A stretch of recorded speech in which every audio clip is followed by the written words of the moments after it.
When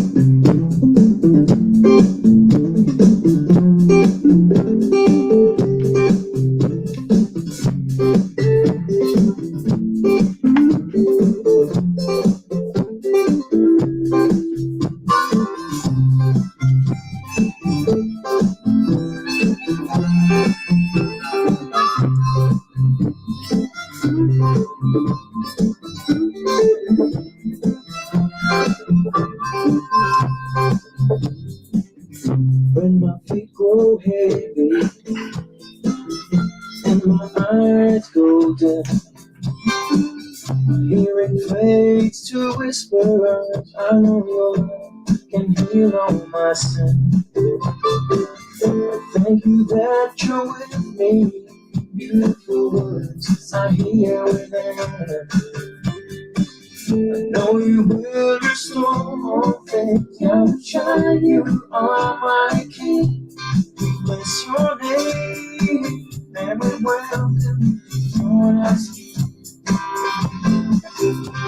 We bless your name and we welcome you to join us here. May our words be a sweet, sweet sound in your ears. May our words be a sweet, sweet sound in your ears. May our words be a sweet, sweet sound in your ears. May our words be a sweet, sweet sound in your ears.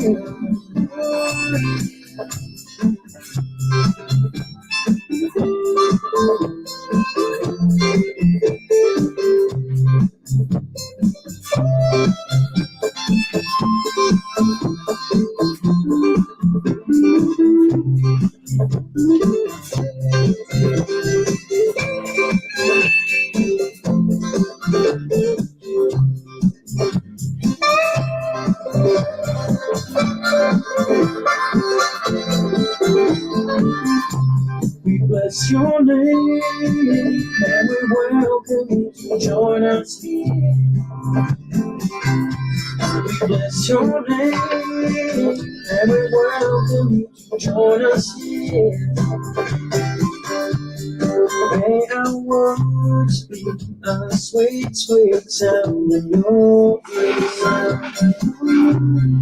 May our words be a sweet, sweet sound in your ears.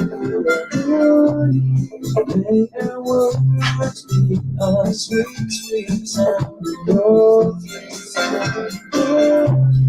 May our words be a sweet, sweet sound in your ears.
Hear, O Yisrael, Yahuwah our Elohim.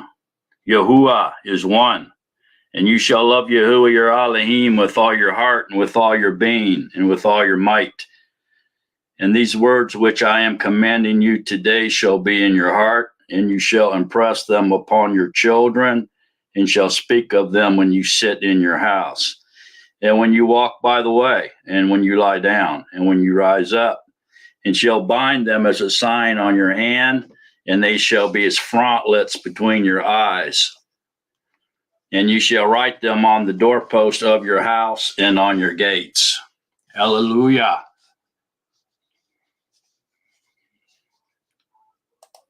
Shabbat shalom, everybody. Glad you're all here. Glad you could make it.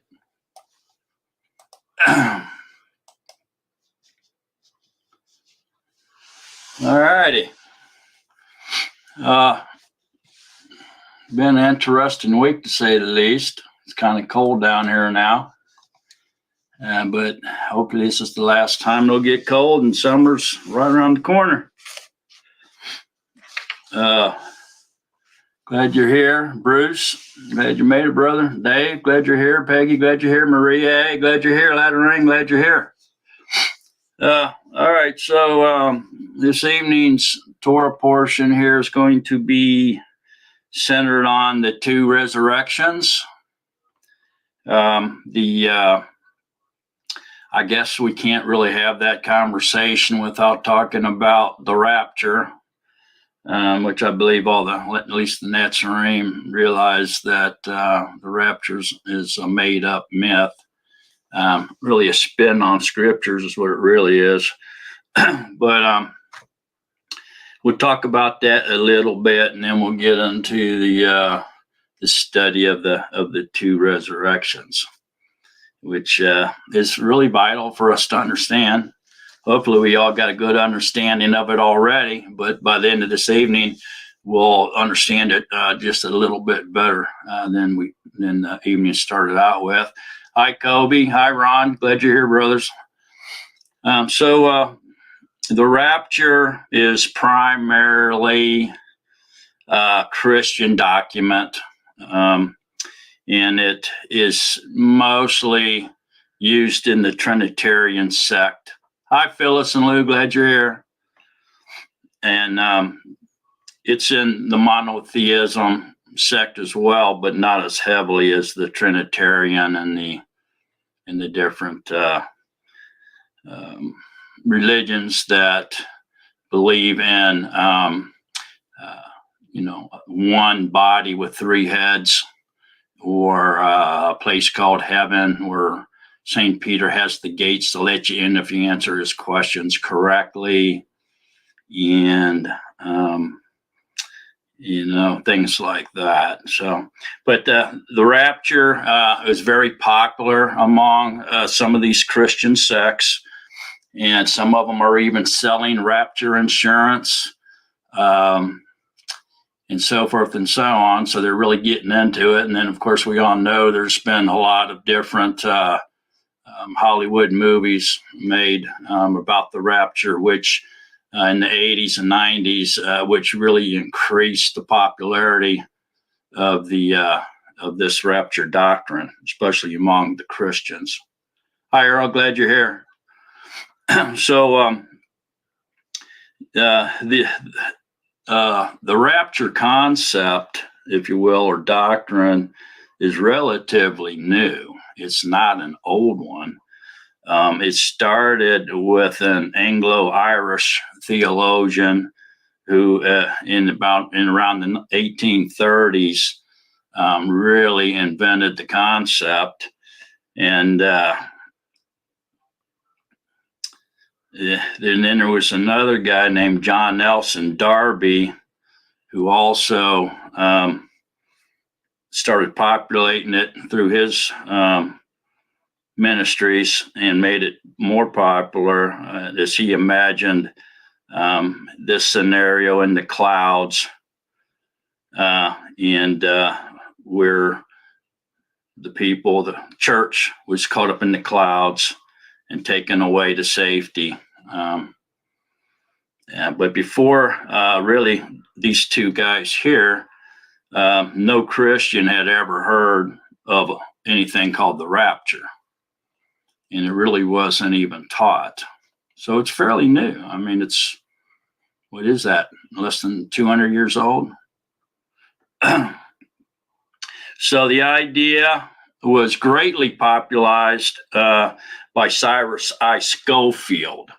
Most of us probably know who he is, an American minister, published a lot of books, encyclopedia of books, interpreting scriptures. He had a famous reference Bible that he came out with in 1908, and one that developed the idea of an elaborate series of final periods in history known as dispensations. Scofield was like Darby, where he read the book of Revelations as a vision of the future, but featuring the rapture of the one true church ahead of the tribulation years. So he was kind of they were all pre-trib. In other words, the churches, I guess, in their doctrine or the theology or ideology, whatever you want to call it. Hi, Gibson girl, glad you're here. There's a struggle in competition to run a race of endurance, if you will, competition to see who or which church was going to be raptured by Yahushua when he came back before the tribulation years. So it's like only the one true church is going to be raptured, and they all thought they were the one true church, and they were in competition in order to climb the ladder to number one spot. So they were the church that would be raptured by Yahushua when he returned.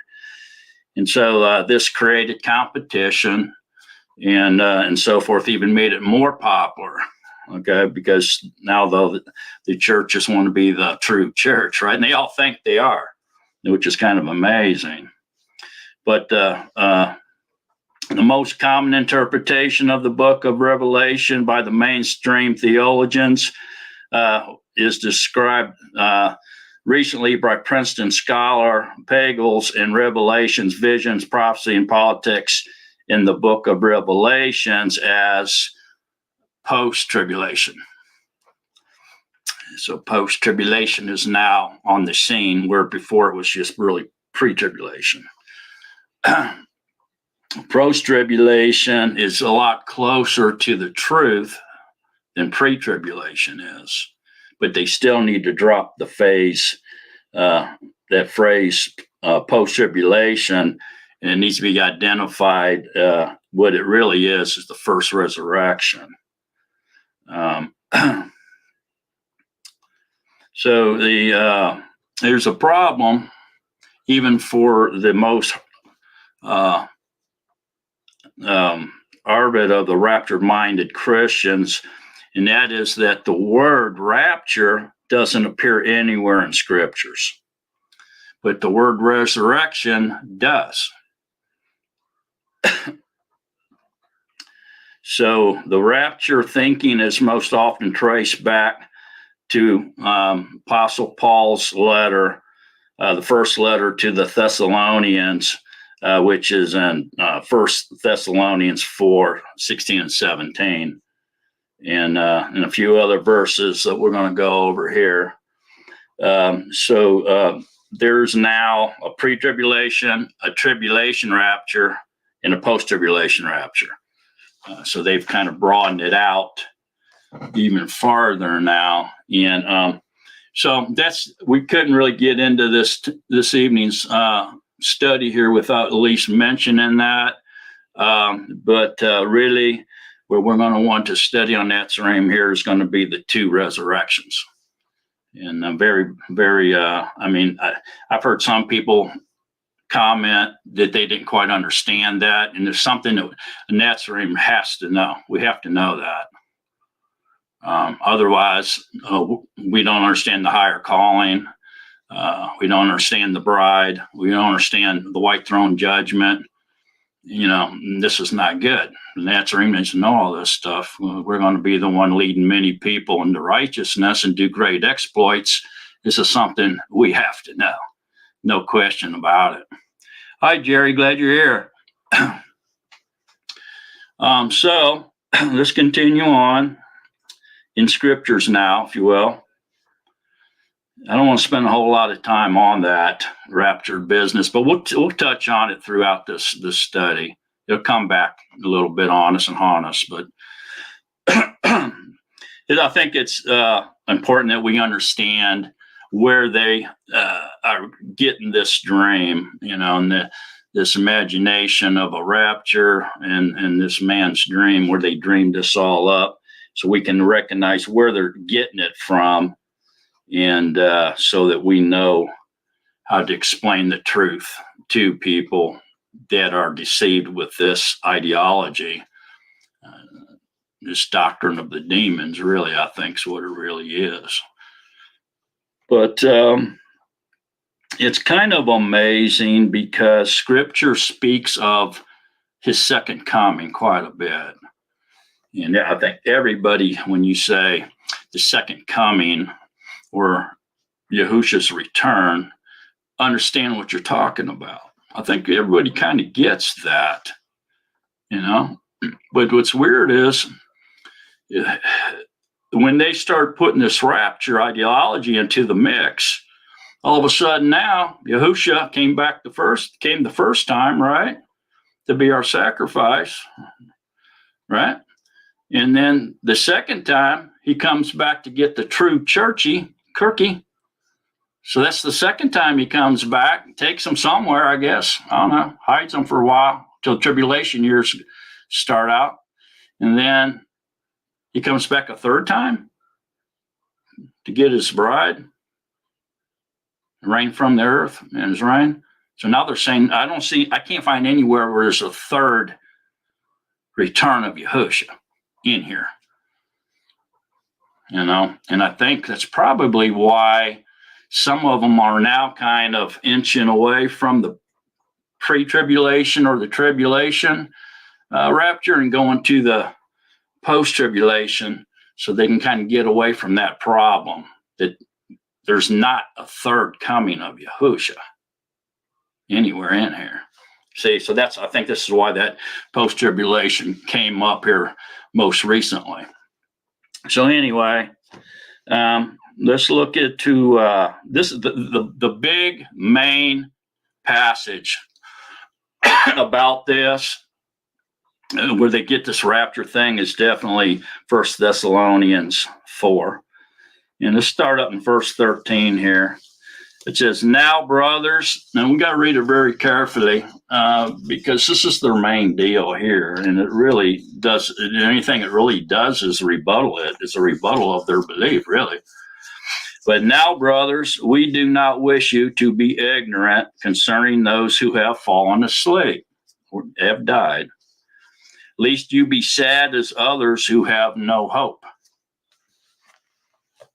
For if we believe that Yahushua died and rose again, so also Yahuwah shall bring with him those who sleep in Yahushua.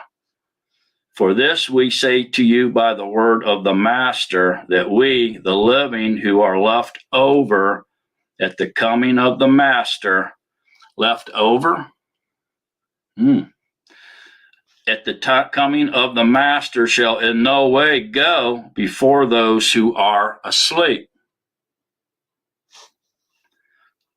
So, yeah, so definitely here, the ones that are sleeping or in their graves are going to be resurrected first before anything else happens. So they do show that on a lot of their Hollywood movies, you know, that the spirits are coming up out of the graves at the same time the people are, you know, that are alive are being taken, and their clothes are left laying on the sidewalks or whatever, you know, so they're going naked up in there, you know, but it doesn't say it happens at the same time. It says that the dead are resurrected first. Then the ones that remain alive are changed in the wink of an eye, not at the same time. At least I don't see where it says at the same time anywhere. Hi, Ted. Glad you're here, brother. "Because the Master himself shall come down from heaven with a shout, with the voice of a chief messenger, and with the trumpet of Yahuwah, and the dead in Mashiach shall rise first." See, there it is. They have to rise first. "Then we, the living who are left over that left over is kind of mind-blowing, really. I'm not going to elaborate on it, though. Shall be caught away together with them in the clouds to meet the master in the air. And so we shall always be with the master. So then encourage one another with these words. So there you go. So the biggest verse that they use is the one that says, caught in the clouds, in the clouds to meet the master in the air. And so we shall always be with the master. Okay. So what's going on here? All right. This is when Yahushua returns. This is his second coming, as he's coming back on a white horse. The people, the ones that are dead in Mashiach, who have died with the Ruach HaKodesh in them, are going to be resurrected first, brought back to life, and they'll have immortal bodies. And their being just not going to fly away. They're going to receive their immortal bodies, and then they're going to go be caught up together with the ones that were changed, that were alive at the time, and changed within a wink of an eyelid, and got their immortal bodies caught up together into the air, to the clouds, as the Mashiach is coming back down onto the earth on the Mount of Olives. And then there's going to be an earthquake. The Mount of Olives is going to split, actually in 3 ways. So this is the big one that they use. I don't see it. I don't see it. It's just, there's no third coming. There's not the people, the spirits or souls in the grave, and the souls are in the people. Matter of fact, the movies show that the whole body goes, but the clothes are left. But the ones in the grave, it looks like on the movies anyway, it must be what they believe, just the spirit or the soul, whatever they call it, goes up. So yeah, that's all in air. So that's the first resurrection right there. And when it says, and so we shall always be with the master, I believe this is pertaining to the bride that will be with him everywhere he goes. Always be with him everywhere he goes. So the bride's always with him. And they follow him around, go everywhere where he leads them. They go with him everywhere. I believe that's what that means. It doesn't mean that he's taking them before the tribulation years, because there's a verse in scripture that says that if the days that were not shortened, the tribulation days were not shortened, no flesh would survive. But for the sake of the elect or the bride, the days will be shortened. So if you really think about it, if the bride wasn't here, why would Yahushua have to come back and shorten the days? He wouldn't.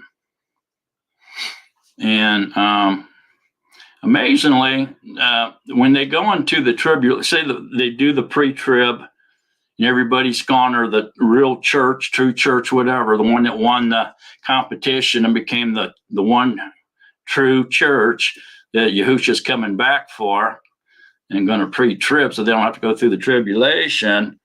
Then who's the people that are left behind that the anti-Mashiach and his army are hunting down and beheading and stuff? Why are they bothering with them? They didn't go in the rapture. Why would they be concerned with them? You know what I'm saying? Kind of odd, isn't it? So anyway, that's that. So let's look over here at 2 Thessalonians 2, which is the second letter or the follow-up letter to the First Thessalonian letter. Okay, so chapter 2 says, as for the coming of our Master, Yahushua Mashiach, and our gathering together to him, we ask you, brothers, not to become easily unsettled in mind. So our gathering together with him is that first resurrection. That's a gathering. Some people ask about a gathering. That's considered a gathering. Some people call that the second Exodus. Okay. So not to become easily unsettled in mind or troubled, either by Ruach or by word or by letter, as if from us, as if the Yom of Yahuwah has come. So what's going on is some troublemaker came in there, started spreading lies and rumors that these Thessalonians had missed the resurrection. It already happened. They missed the boat. And they're all upset about it. And now Paul is confronting the rumor. And he's saying, stop acting like we're the ones that said this. Did we say this? No. So what do you believe in Jimmy Jack and Billy Bob for? We didn't tell you that. We told you that it hasn't come yet. So anyway, he's writing this letter back to them, this correspondence, letting them know that no, that's not true. You have not missed the first resurrection. And then he goes on. Let no one deceive you in any way, because the falling away is to come first, and the man of lawlessness is to be revealed, the son of destruction, who opposes and exalts himself above all that is called Elohim, or that is worshipped, so that he sets as Yahuwah in the Mishkan of Yahuwah, showing himself that he is Yahuwah. All right, so Paul's telling them here, look, the anti-Mashiach, man, the man of lawless, the man of perdition, son of perdition has to come first. The first resurrection ain't going to happen until tribulations come. That's what he's saying. It's going to be at the end of the 6,000 years. So I don't, this is interesting here because it says, so that he sets as Yahuwah in the temple of Yahuwah, showing himself that he is Yahuwah. Now, there's been one temple, two temple, third temple yet to be built. Spiritually, Yisrael, which is the body or the bride or the elect, okay, is the third temple. Spiritually, Yahusha is the body. Israel is the body of Yahusha. Yahusha is the head. All right, the head and the body make up the Mishkan or the temple of Yahuwah. Spiritually, we are the third temple. But here, it seems like to me that there's going to be some type of building or temple or something built here that the anti-Mashiach, the man of lawlessness, the son of destruction here, is going to sit, that he sits. He's going to sit in it and show himself to be Yahuwah, claim to be Yahuwah.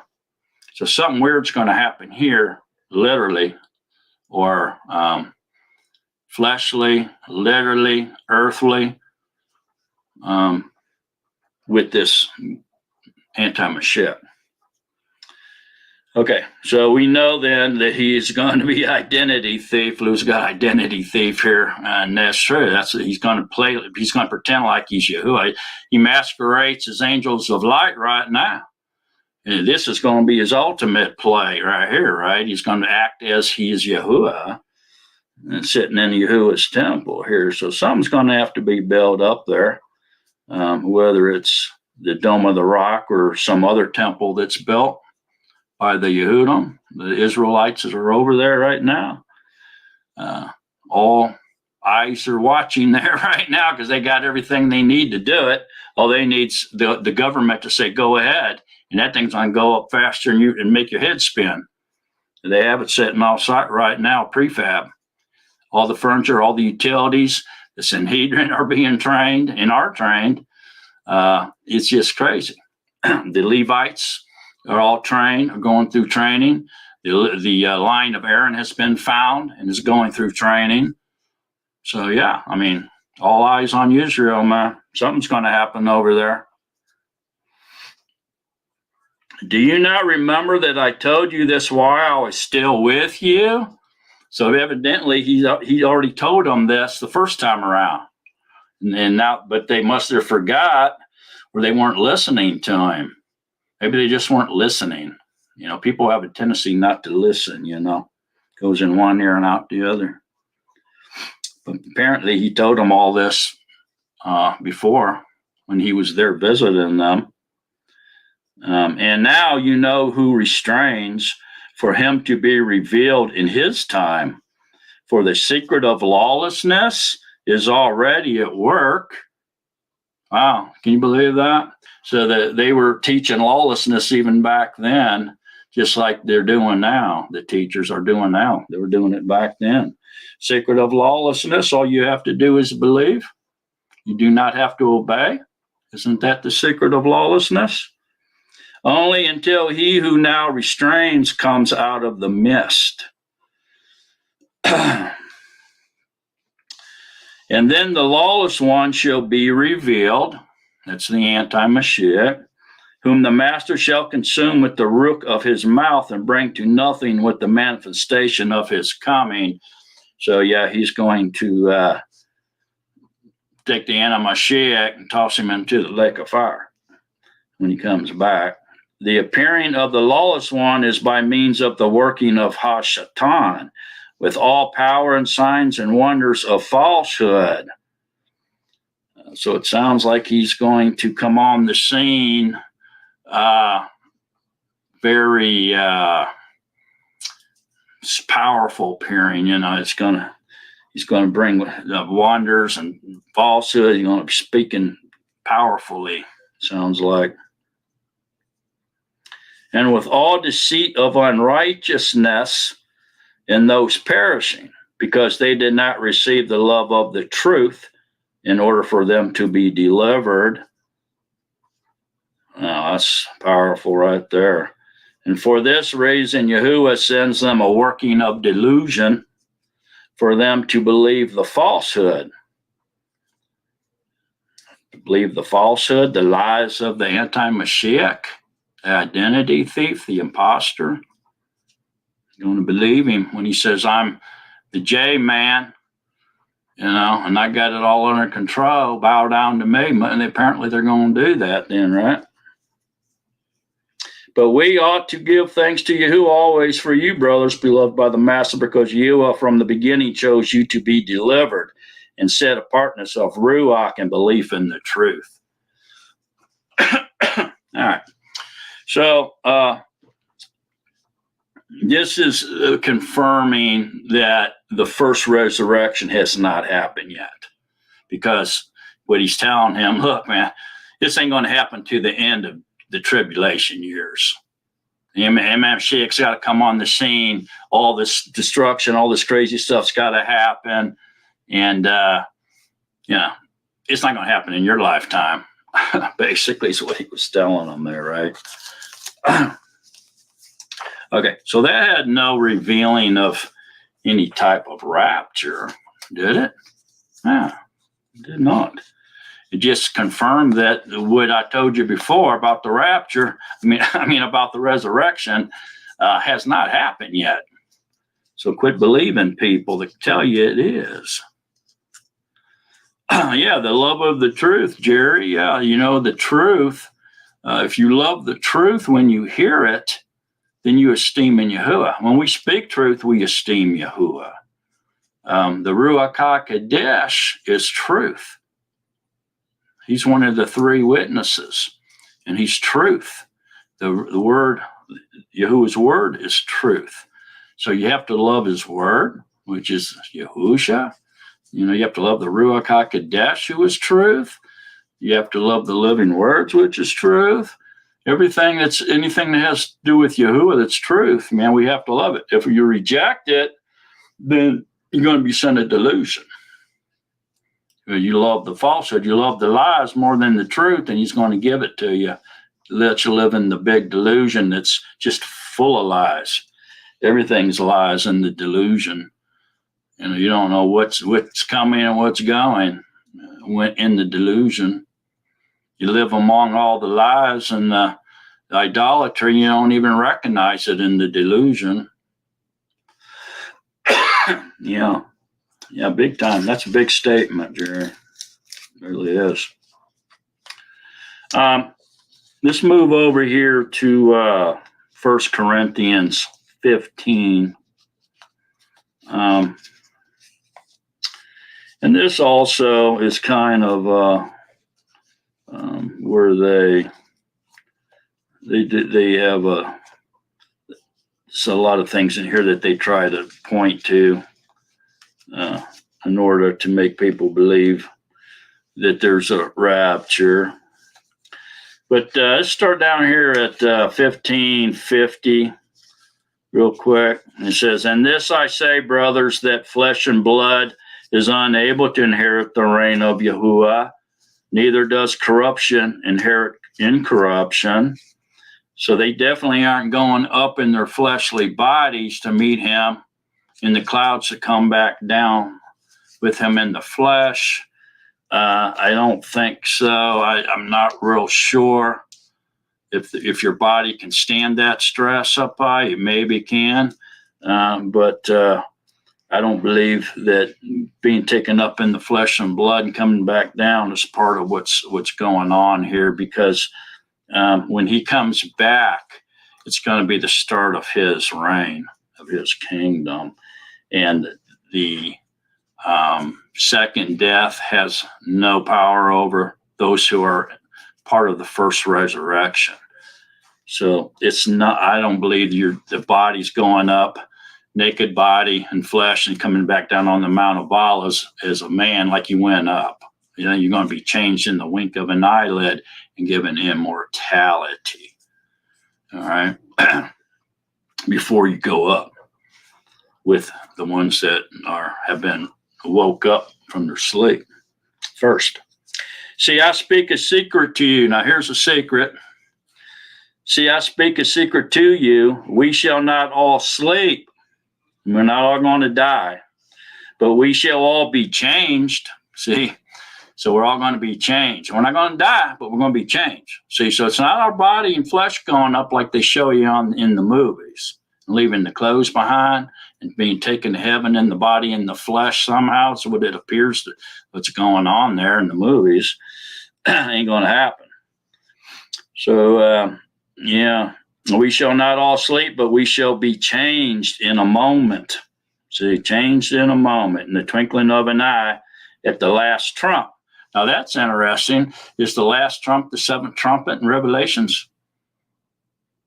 That seventh trumpet in Revelations brings on the millennium reign.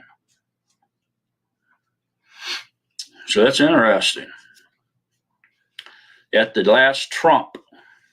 "For the trumpet shall sound, and the dead shall be raised incorruptible." So this at the last trump that brings on the millennium reign of the seven trumpets in Revelation, or is this the last trump in the Feast of Trumpets at the return of Yahushua? "And the dead shall be raised, for the trumpet shall sound, and the dead shall be raised incorruptible, and we shall be changed. For this corruption has to put on incorruption, and this mortal to put on immortality." So there's no doubt, folks, at the first resurrection, the ones that are awakened from sleep and the ones that are still alive, that remain alive at his second coming, are going to be changed and given immortality. We're going to get our immortal bodies. There's no doubt about it.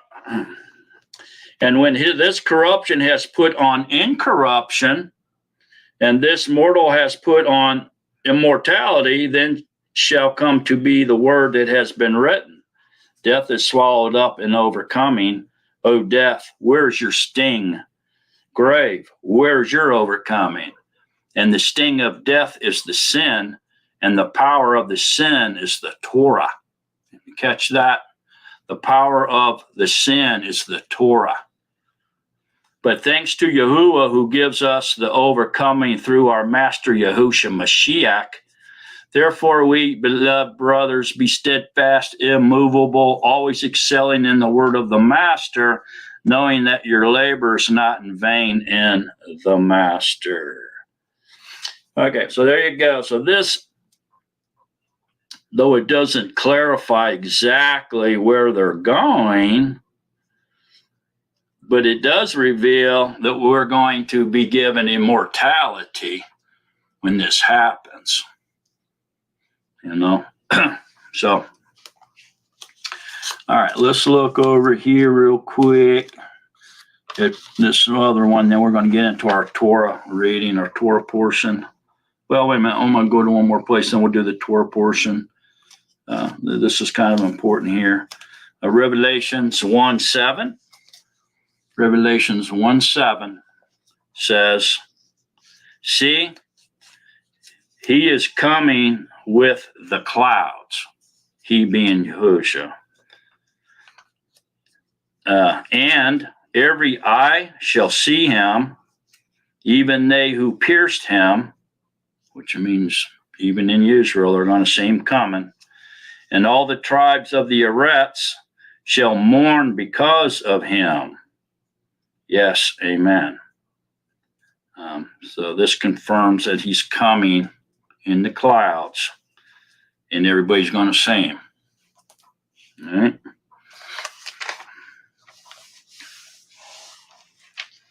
I'm not sure if the rapture, when they teach the rapture, did they say that he's going to come in the clouds and everybody's going to see him when he raptures everybody up and then takes them away to La La Land somewhere? I don't know if I've never heard that. I don't think they do say that I can think of. I don't think they do.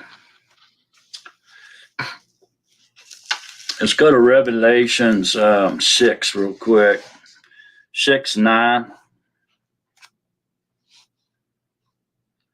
6:9. This is the fifth seal. And when he opened the fifth seal, I saw under the altar the beings of those having been slain for the word of Yahuwah and for the witness which they held.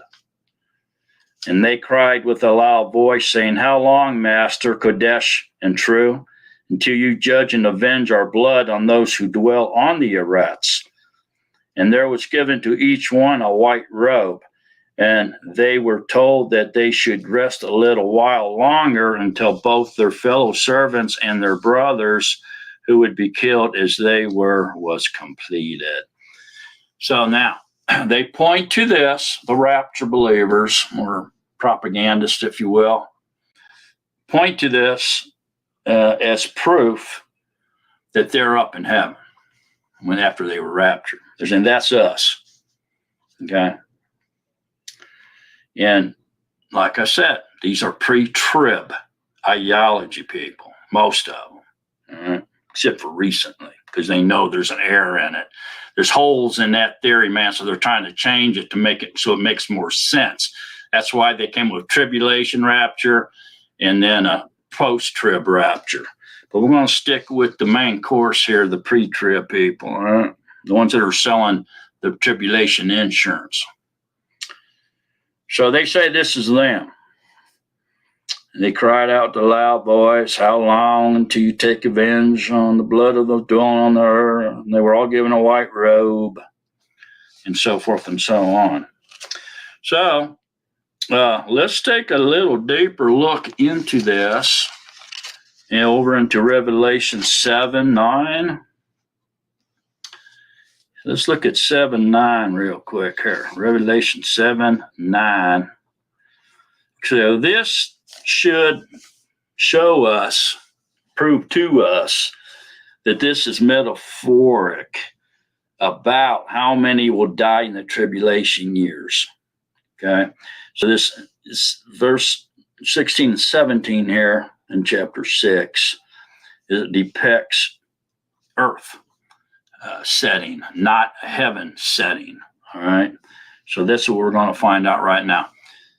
So we'll remember what we just read in Revelations 6, 9 through 11, and apply it to this and see if it makes any sense.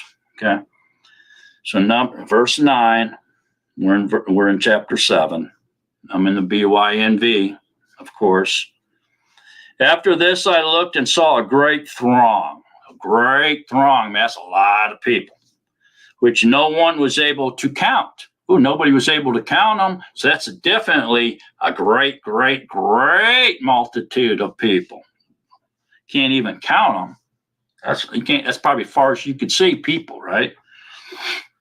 Out of all the nations, out of tribes and peoples and tongues, standing before the throne and before the Lamb, dressed in white robes and palm branches in their hands, and crying out with a loud voice, saying. So now, seemingly then, if they're correct, that that's them in Revelation 6, 9 through 11, then all the circuses must have got raptured. If there's this many, you can't even count them. Maybe it wasn't one true church, maybe it's all of them. Plus the Muslims and the Islam and the Voodoos and the Boodoos and the Hindus and everybody else along with them. Maybe the coexistence crowd went in the rapture. According to this, to every nation, tribe, and people and tongues. Must not just be the one true circus, right? So like a lot of people here. Deliverance belongs to our Yahuwah, who sits on the throne, and to the Lamb.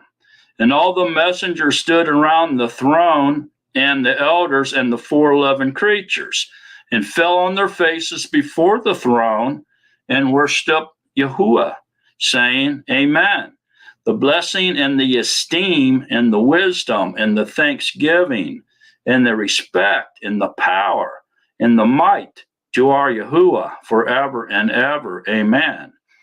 And one of the elders responded, saying to me, speaking to Yahukanan, I say to him, speaking to me, who are these dressed in white robes, and where did they come from? According to the advocates of the tribulation, it's them, the ones that were raptured, right? So let's see who they really are, because it's going to tell us here right now. Who are these dressed in the white robes? And where did they come from? And I said to him, Master, you know. And he said to me, these are those coming out of the great distress, having washed their robes and made them white in the blood of the Lamb. Because of this, they are before the throne of Yahuwah, and serve him day and night in his mishkan, and he who sits on the throne shall spread his tent over them. Wow. All right. That's a lot. So what's going on here now? Who are they, and where did they come from? Okay, they came from the great tribulation, out of the tribulation years. So guess what that just did, folks? That totally debunked pre-tribulation. They were still in the tribulation years, these white robe people. Were they not? Yeah, pre-tribulation just went down the sink, down the sewer. Because it says they came out of the great distress. So they must have been present in the tribulation years. So pre-trib just took a dive. Master, you know. And he said to me, these are those coming out of the great distress, having washed their robes and made them white in the blood of the Lamb.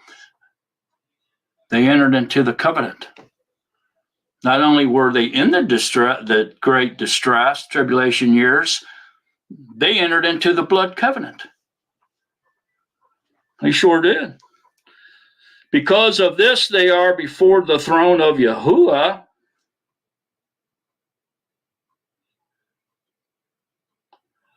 and serve him Yom and Day in his Mishkan. So what does this mean? Well, they're not really up there. So what is this? It's a metaphor. So now it's going into a metaphor. He's speaking in metaphoric type speech. All right? And he who sits on the throne shall spread his tent over them.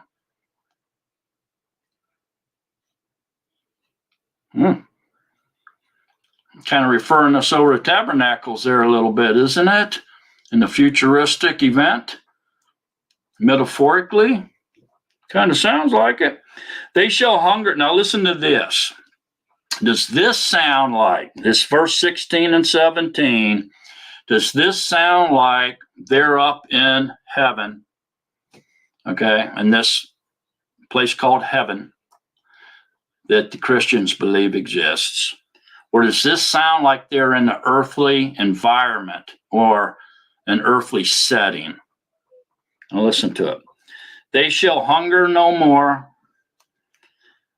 neither thirst any more, neither shall the sun strike them, nor any heat, because the Lamb who is in the midst of the throne shall shepherd them and lead them to fountains of mayhem of life, and Yahuwah shall wipe away every tear from their eyes. What does that sound like to y'all? Sounds to me like this is an earthly setting that these people are in. And something that really jumps out at me here is where we read in scriptures when it says, let it be done on earth as it is in heaven. And this is kind of an example of that, in a way that this is like earth on heaven, or heaven coming to earth in such a way that there's no more misery.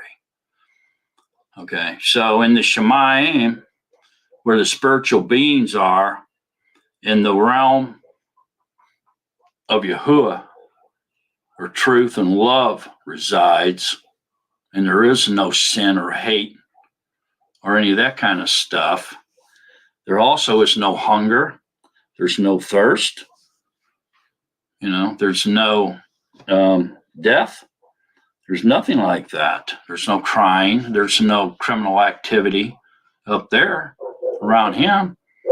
And so then there's none here. If heaven comes to earth, it's like let it be on earth as it is in heaven, then none of that stuff exists here either. See? So it's going to be brought down here. You see it? It's going to be brought down here. None of this will exist. It's going to happen right here on the earth. Okay. So that's something that's is helpful too for us, but obviously the ones in the white robes come out of the great distress. So pre-tribulation's out the window, man. You can't bring that down. You just can't do it. So that brings us let's talk about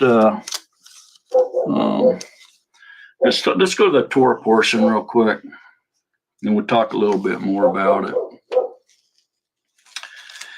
Let's go to Revelations 20.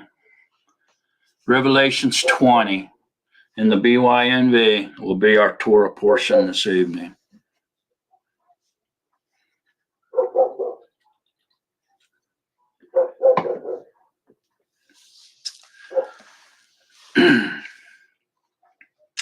And I saw a messenger coming down from the heaven, having the key to the pit of the deep, and a great chain in his hand. And he seized the dragon, the serpent of old, who is the devil and Shaitan, and bound him for 1,000 years. And he threw him into the pit of the deep and shut him up, and set a seal on him, so that he should lead the nations no more astray until the 1,000 years were ended. And after that, he has to be released for a little while. That's called the micro age. A lot of people know that it's the micro age when Satan's released again. Okay.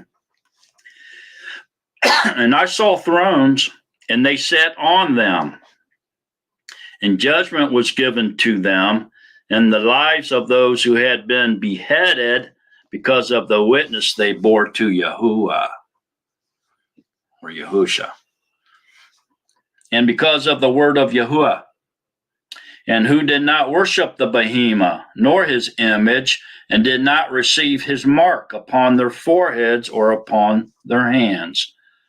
And they lived and reigned with Mashiach for 1,000 years. Okay. So this kind of is starting to reveal to us the metaphors, idioms, and figures of speech that were given beforehand, before we got here. Okay, so it's kind of opening up now and letting us know more about what's really going on. It's not really a conclusion, but it's kind of a wrap up of what we just was reading. Kind of wraps it all up here. Okay, and they lived and reigned with Mashiach for 1,000 years. And the rest of the dead did not come to life until the 1,000 years were ended. This is the first resurrection. So the first resurrection is the ones that lived for 1,000 years with the Mashiach. Okay.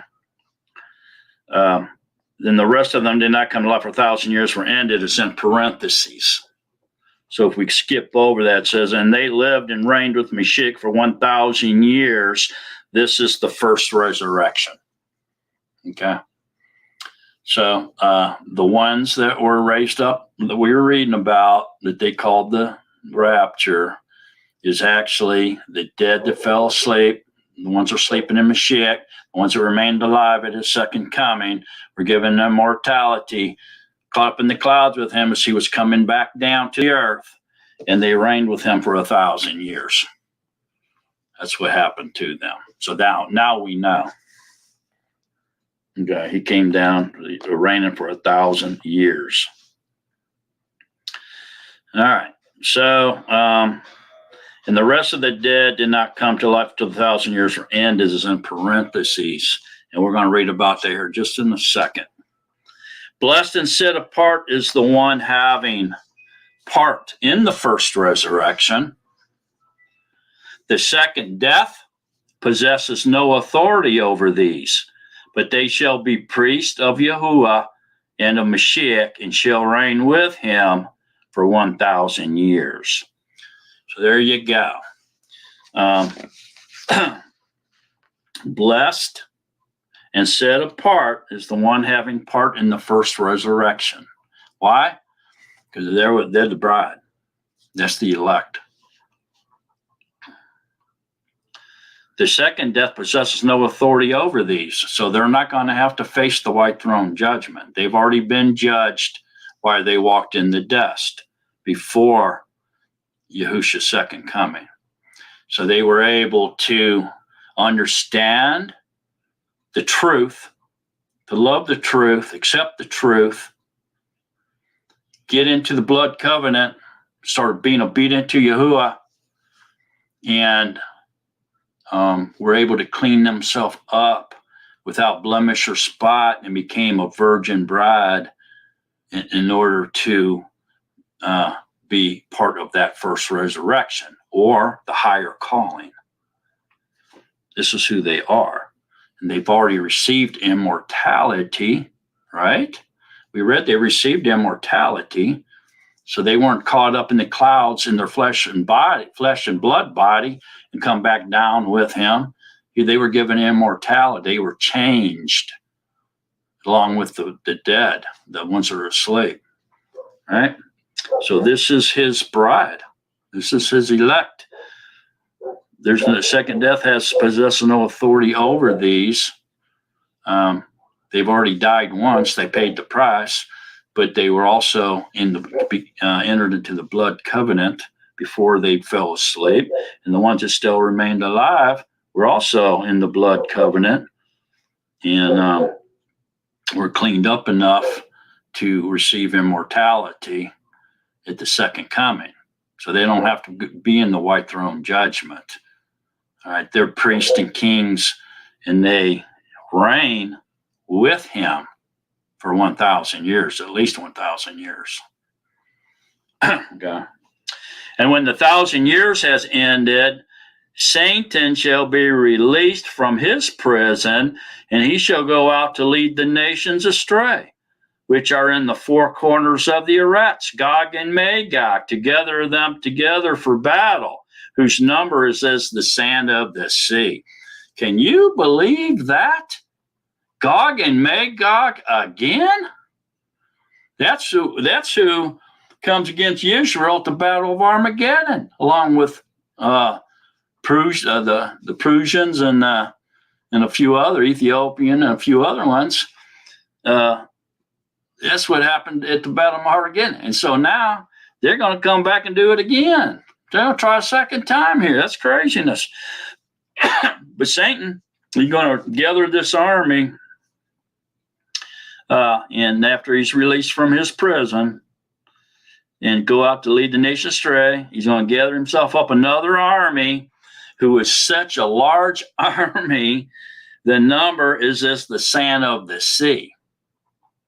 Can you believe that he's going to be able to gather an army from the millennium reign people that repopulated the planet under Yahushua's reign and the reign of his bride, the first resurrection group? The rest of them's going to be in blood. They're going to be in fleshly bodies. Not all men are going to die. There's going to be some who remain that's going to be able to repopulate the world. And women too, obviously. But they're going to repopulate it to it's going to be a lot of people by the end of that 1,000-year reign, because people are going to live like they did in the day of Noah, 800, 900 years old. So they're going to be able to, people live that long, they're going to be able to produce a lot of offspring, right? There's going to be a lot of children born, and they're going to have children, and the earth's going to just repopulate like crazy, right? But can you believe that under the reign of Yahuwah and his bride, the first resurrection group, how wonderful it's going to be? That says a child will sit at the den of a cobra, right? And basically, they're going to beat all their weapons into plowshares and garden instruments, right? Not going to be any more war. Going to be peace. It's going to be a wonderful place. Sounds like everybody's going to be gardeners and putting out food for other people. There's not, they walk, anybody that buy, somebody, sojourner that walks by, hungry, there's going to be food up there somewhere under the tree or up by the driveway where they can eat, whatever, it's going to be a wonderful place. No war, no famine, no disease, no misery. It's going to be almost like the Garden of Eden. Not quite, but it's going to be close. There's still going to be death, but not near as much, and there's surely going to be war. And even the animals are going to be under the reign of Yahusha. They're going to know of he's here, he's ruling, and even they're going to start eating grass and hay and stuff instead of flesh. It's going to be a wonderful place. So who are all these people that are going to turn that down after living for a long time under the reign of Yahuwah and his first resurrection bride? They're going to go back on the side of Satan and win a battle with Yahusha and his bride and the people that like living under Yahusha's reign. There's going to be people that like it too, flesh and body, people in the fleshly bodies. I just can't believe that the number to the sand of the sea is going to turn against Yahusha after living under his reign for nearly 1,000 years. That's mind-blowing to me, man. I don't know about y'all, but that's a hard thing for me to grasp a hold of. So anyway, and they came up over the breadth of the Eretz and surrounded the camp of the Kadeshim and the beloved city, which is no doubt Jerusalem. And fire came down from Yahuwah out of the heaven and consumed them. So amazingly, it's almost, hi Lucas, glad you're here. It's almost like a repeat or a redo of the Battle of Armageddon. After Satan's left for 1,000, he must have been down there for 1,000 years. He must be down there really stewing and steaming and plotting. I'm going to do it again, and this time I'm going to get it right. I'm going to get him this time. It sounds like he tries to do it again. Repeat the Battle of Armageddon after he's released, doesn't it? Yeah, it sounds like that's what he's going to do. But Yahuwah ain't going to have nothing to do with it, is he? No. Fire came down from Yahuwah out of the heaven and consumed them. He ain't going to fool with them no more. I'm just going to burn you up right now. I ain't putting up with it again, right? And the devil who led them astray was thrown into the lake of fire and sulfur where the behemoth and the false prophet are. Okay, so the beast, the anti-Mashiach. Okay, there's 3 beasts. There's more, okay?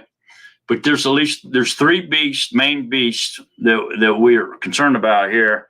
Is the anti-Mashiach, the false prophet, and the beast system of control, which is a government and religion-based system of control.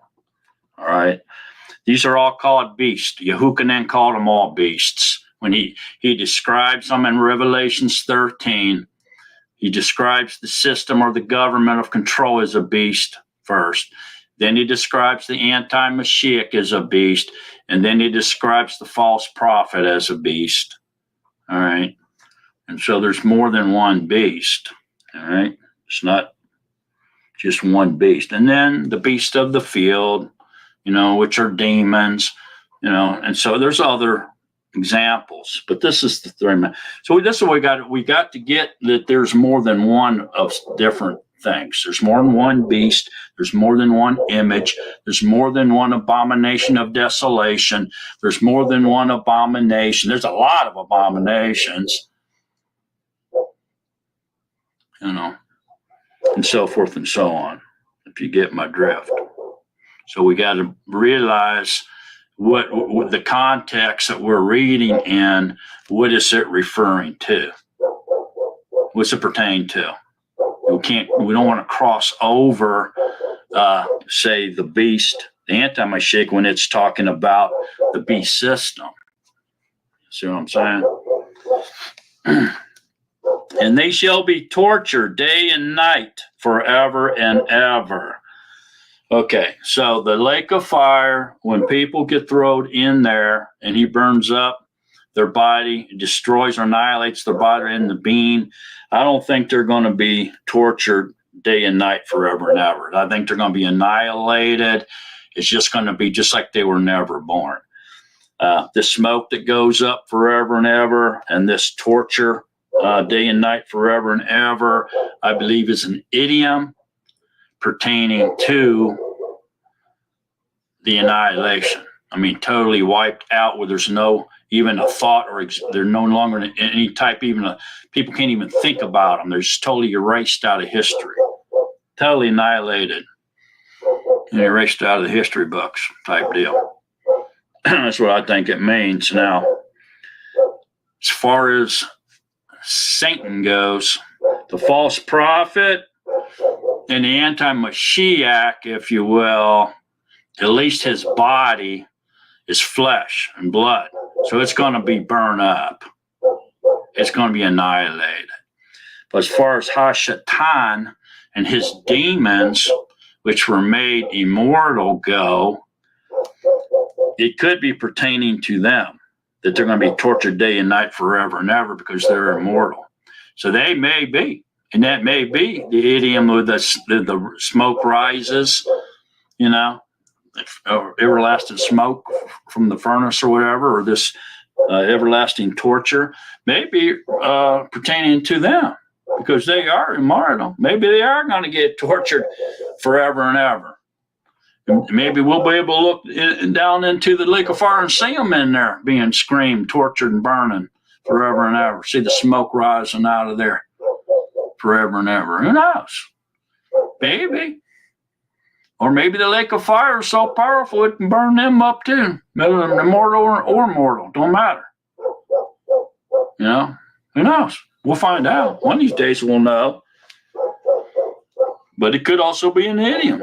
You know, maybe he'll turn Satan and the demons into mortal bodies.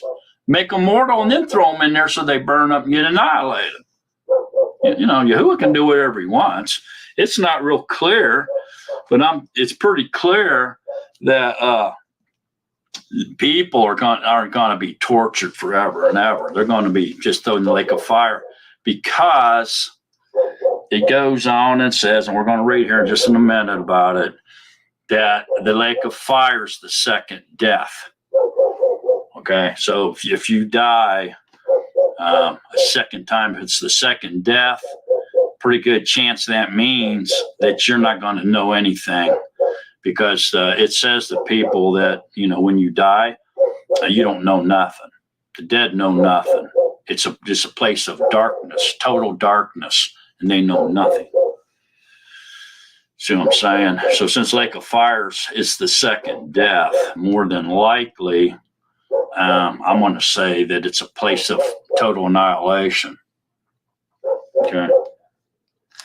And I saw a great white throne, and him who was sitting on it, from whose face the arets in the heaven fled away, and no place was found for them.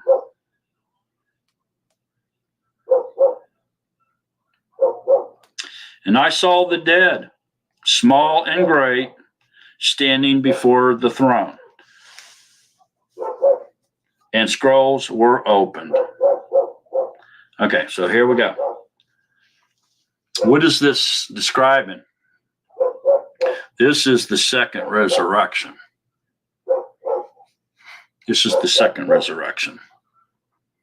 Okay, so the rest of the people at the white throne judgment will be raised up to stand before the judge. The ones that were part of the first resurrection aren't going to, because second death possesses no authority over these. So the second resurrection, everyone else that didn't make the first resurrection, even through the millennium reign. Now, it's questionable if you really think about it a little deeper. The ones that armed up and took Satan's side when he was released for a little while, and the fire came down and consumed them. I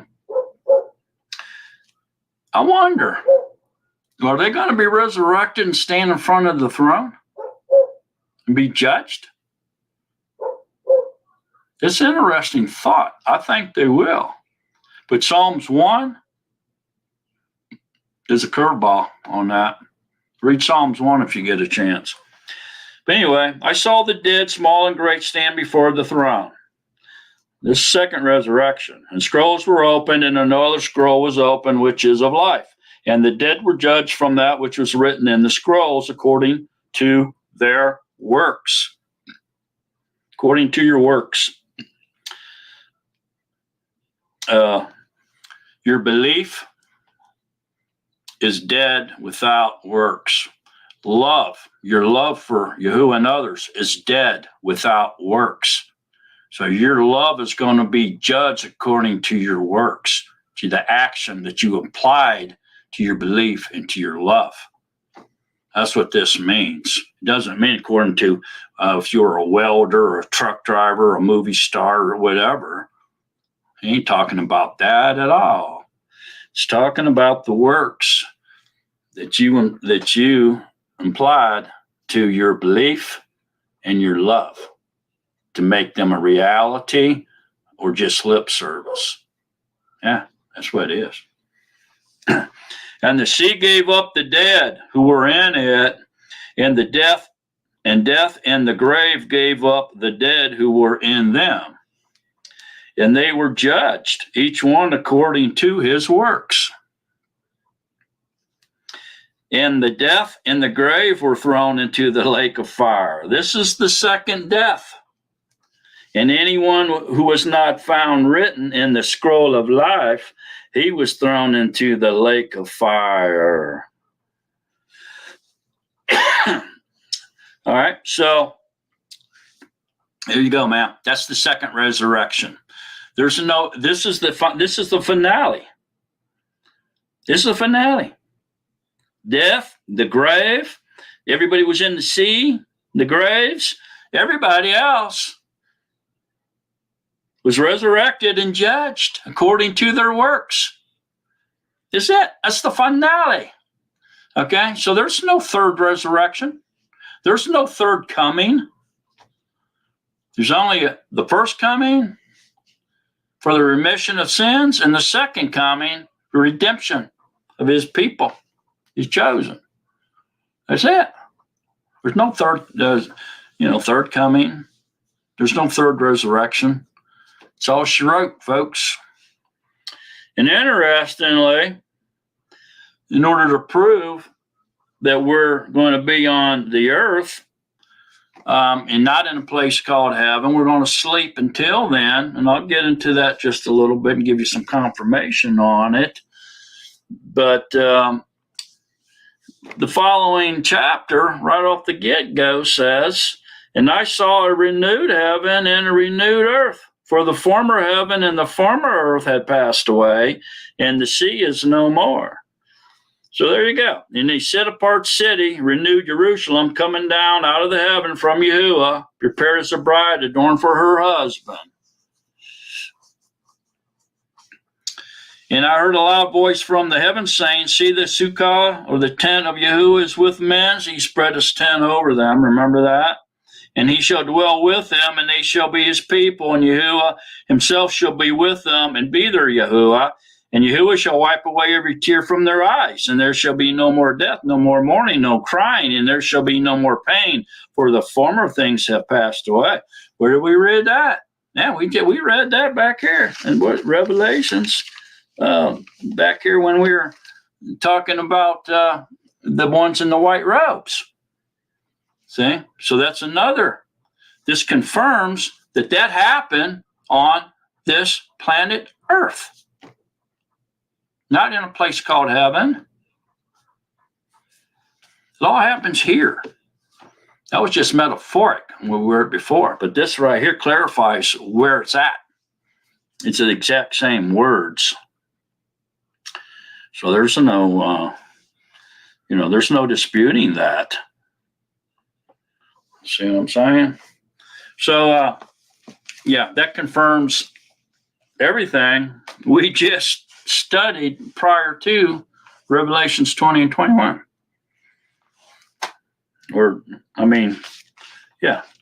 Prior to 20. And the other ones we were in were the Revelations 6 and Revelation 7. That's all confirmation for that. Revelation 6, 7, and 20 is confirmed in 21. And if you want to go to 22, it's even more confirmation. So let's kind of get a look at this, where people go when they die thing, just real quick. And so we can understand that. Let's go to Acts. And we'll go to Acts 2. And we'll start at 22. And we'll read over to 35.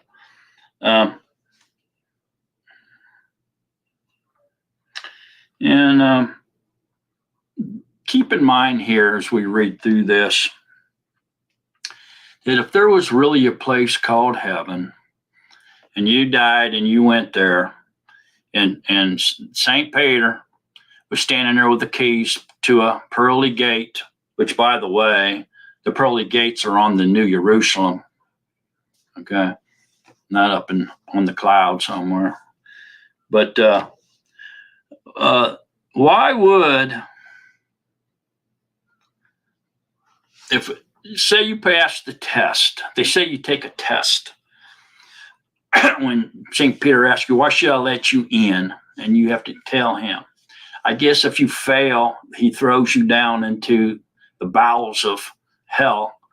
So Satan's standing down there with his pitchfork, and he's going to chase you around, poking you in the butt with the pitchfork, I guess, because you failed to answer the questions. I don't know. Kind of strange to me. But just say that you did answer the questions correctly, and St. Peter put the keys in there and opened up the pearly gate and let you in, right? Okay, so this is supposed to be the ultimate paradise, right? This is supposed to be the place to be, where everything's perfect, forever, ever, everlasting, forevermore, right? So that's true. Then why is he going to bring you back out of that marvelous paradise, the place to be, and bring you back down on the earth with him? Because that's what they say happens.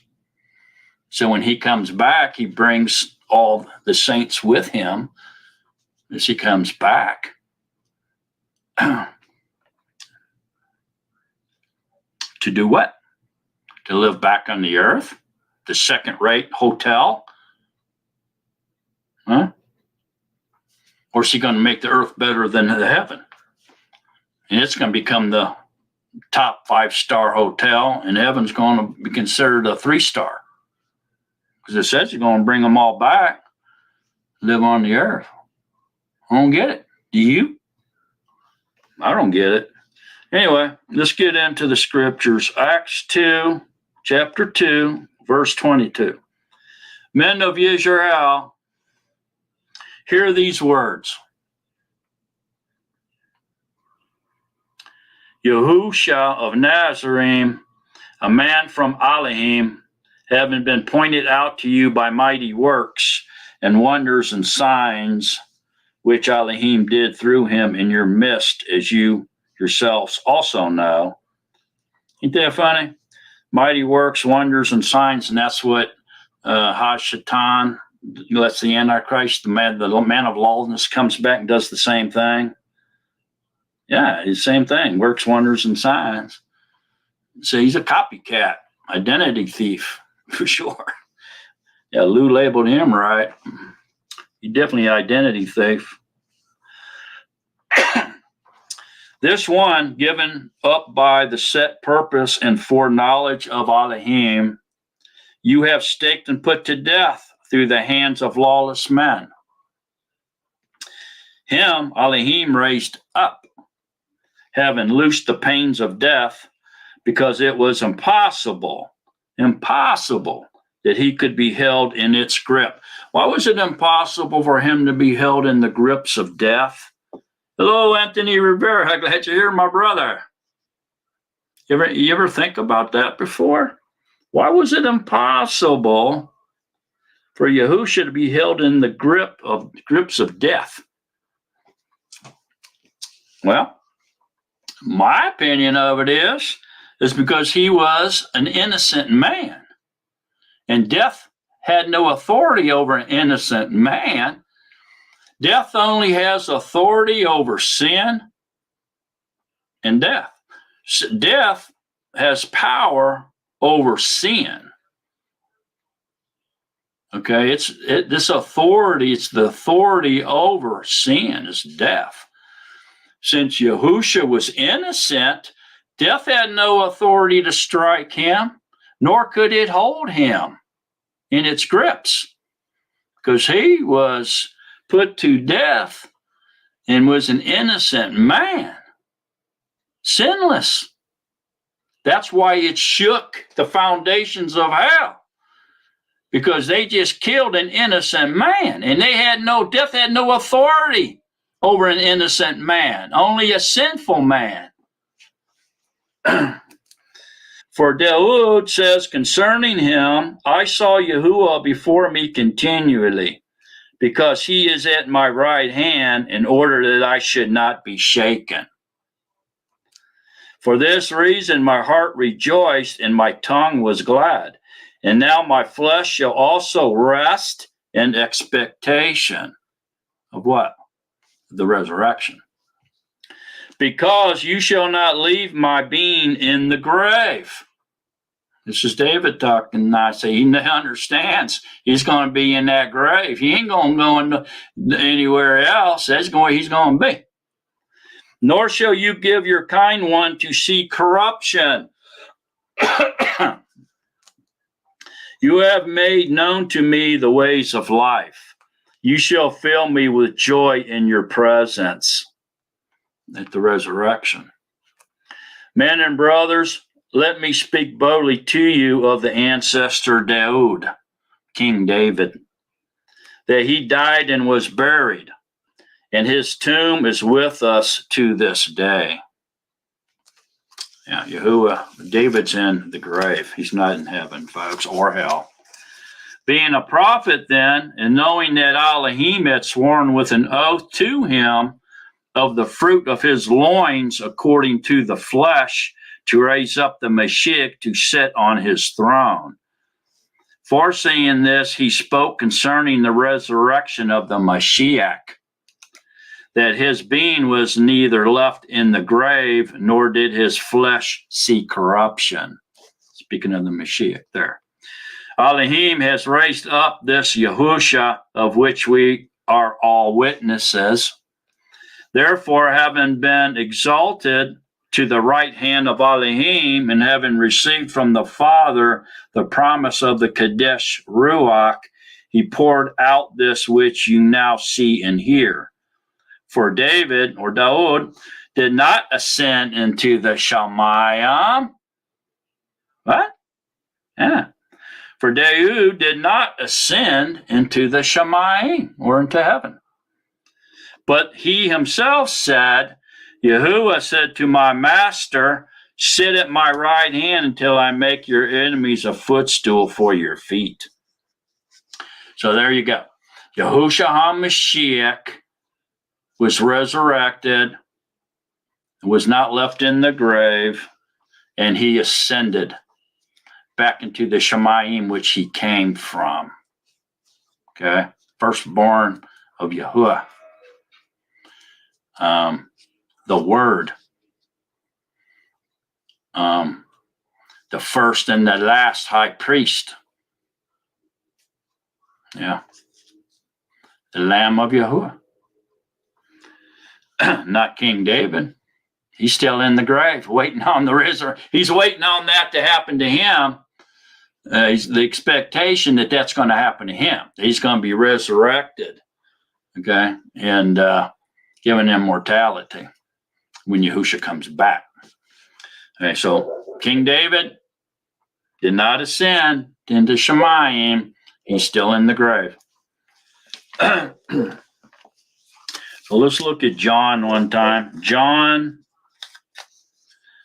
3. Such a powerful chapter, John 3. But if you read chapter John 3, in which everybody should, don't stop at verse 3:16, because we have been programmed, especially those that have come out of Christianity, has been programmed to stop at verse 3:16. Hardly anybody reads beyond verse 3:16. Matter of fact, they want you to go straight to verse 3:16 and don't read nothing else. Just read that verse and then get out there and go somewhere else. But definitely, you've been taught, most people coming out of the circus have been trained to read up to 3:16 and stop. All right? But there's quite a bit of other verses here to go down from 3:16. It goes all the way to 36. So make sure you read all the way through to verse 36. Don't stop at verse 3:16. But let's go to John 3. I'll tell you what, let's go to 5. We'll go to 5 real quick and read down to 13. Actually, 15. Let's go from 5 to 15, those 10 short verses there. Yahushua answered, truly, truly, I say to you, unless one is begotten of water and the Ruach, he is unable to enter into the reign of Yahuwah. So there's 2 things we got to do in order to enter into the reign of Yahuwah. We got to be begotten of the water and the Ruach. That's 2 immersions. And that's probably going to be next week's Torah study. We'll study about the two immersions. But this here's two immersions, the water and the Ruach. You have to be immersed in the water, and you have to be immersed in the Ruach, or you can't enter. You cannot enter the reign of Yahuwah if you do not get immersed in both immersions. There's two. That which has been begotten of the flesh is flesh. So if you were born of the flesh, you're flesh. So we're all flesh, right? We were born of our fleshly mothers for sure, and fleshly dads. And that which has been begotten of the Ruach is Ruach. So if you've been born again, you've been begotten of the Ruach, that means your father is now a spiritual father, a heavenly father. So that means we're spiritual children now. We've been born again. Our fleshly bodies have been buried, and now we've been born again through a different father, a heavenly father, right? Which makes us spiritual children. We're no longer fleshly. We're spiritual creatures, man. Do not marvel that I said to you, you have to be begotten from above. What's begotten mean? Begotten references the paternal side. It represents the father. Okay, begotten always references paternal, the paternity side, not the maternity. Maternity is your mother. Okay, so begotten from above is referencing paternal or male, masculine. Okay, so that's talking about a father, heavenly father. So Yahuwah is not a female. He is a male. Okay, he's your heavenly father, not your heavenly mother. The Ruach breathes where it wishes, and you hear the sound of it, but do not know where it comes from and where it goes. This is speaking of the wind. You know, the Ruach can be the wind, or it can be a spirit. There's a Ruach HaKodesh as well, you know. It can be breath, too. It just depends on the context. You know, there's a lot of words like that. It's spelled the same. It sounds the same. But it depends on what context it's being used in is how you imply it. Okay, so this is like a breeze. That's what it's talking about. Breeze just blows around where it wants to. All right. So the Ruach breathes where it wishes, and you hear the sound of it, but do not know where it comes from and where it goes. So is everyone who has been begotten of the Ruach. Wow. Yeah, that's amazing.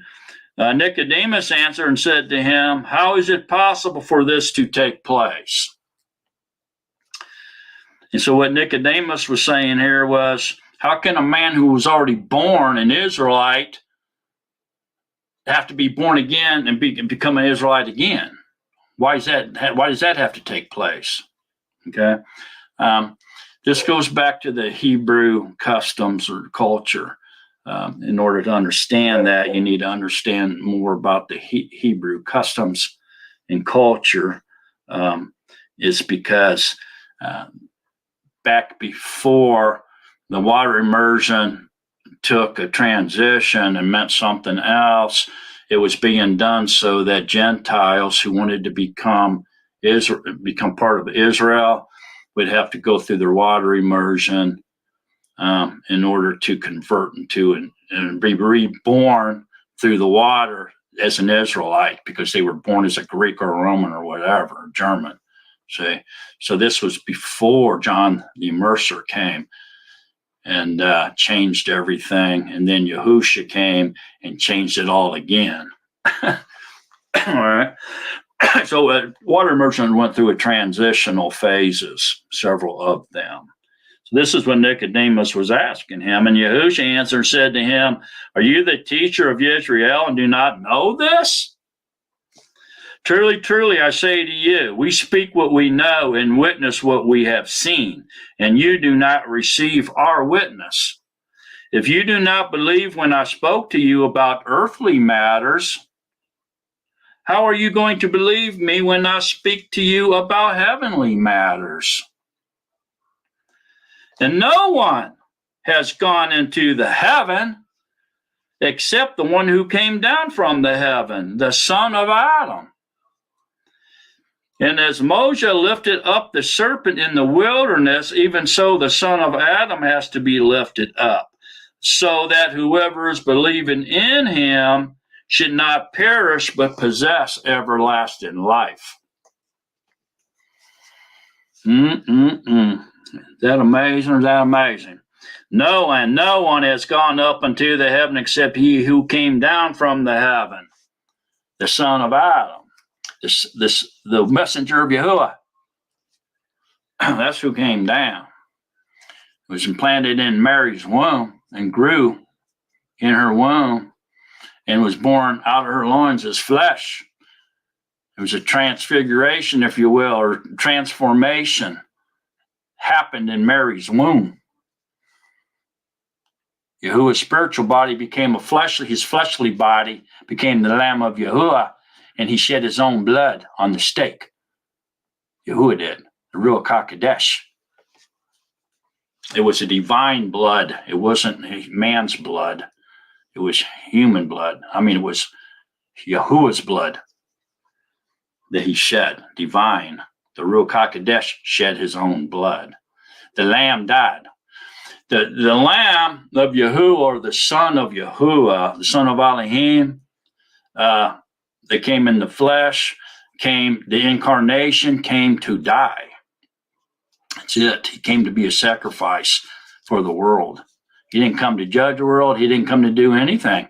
He didn't even know what to say until Yahuwah told him what to say. He understood nothing until Yahuwah revealed it to him.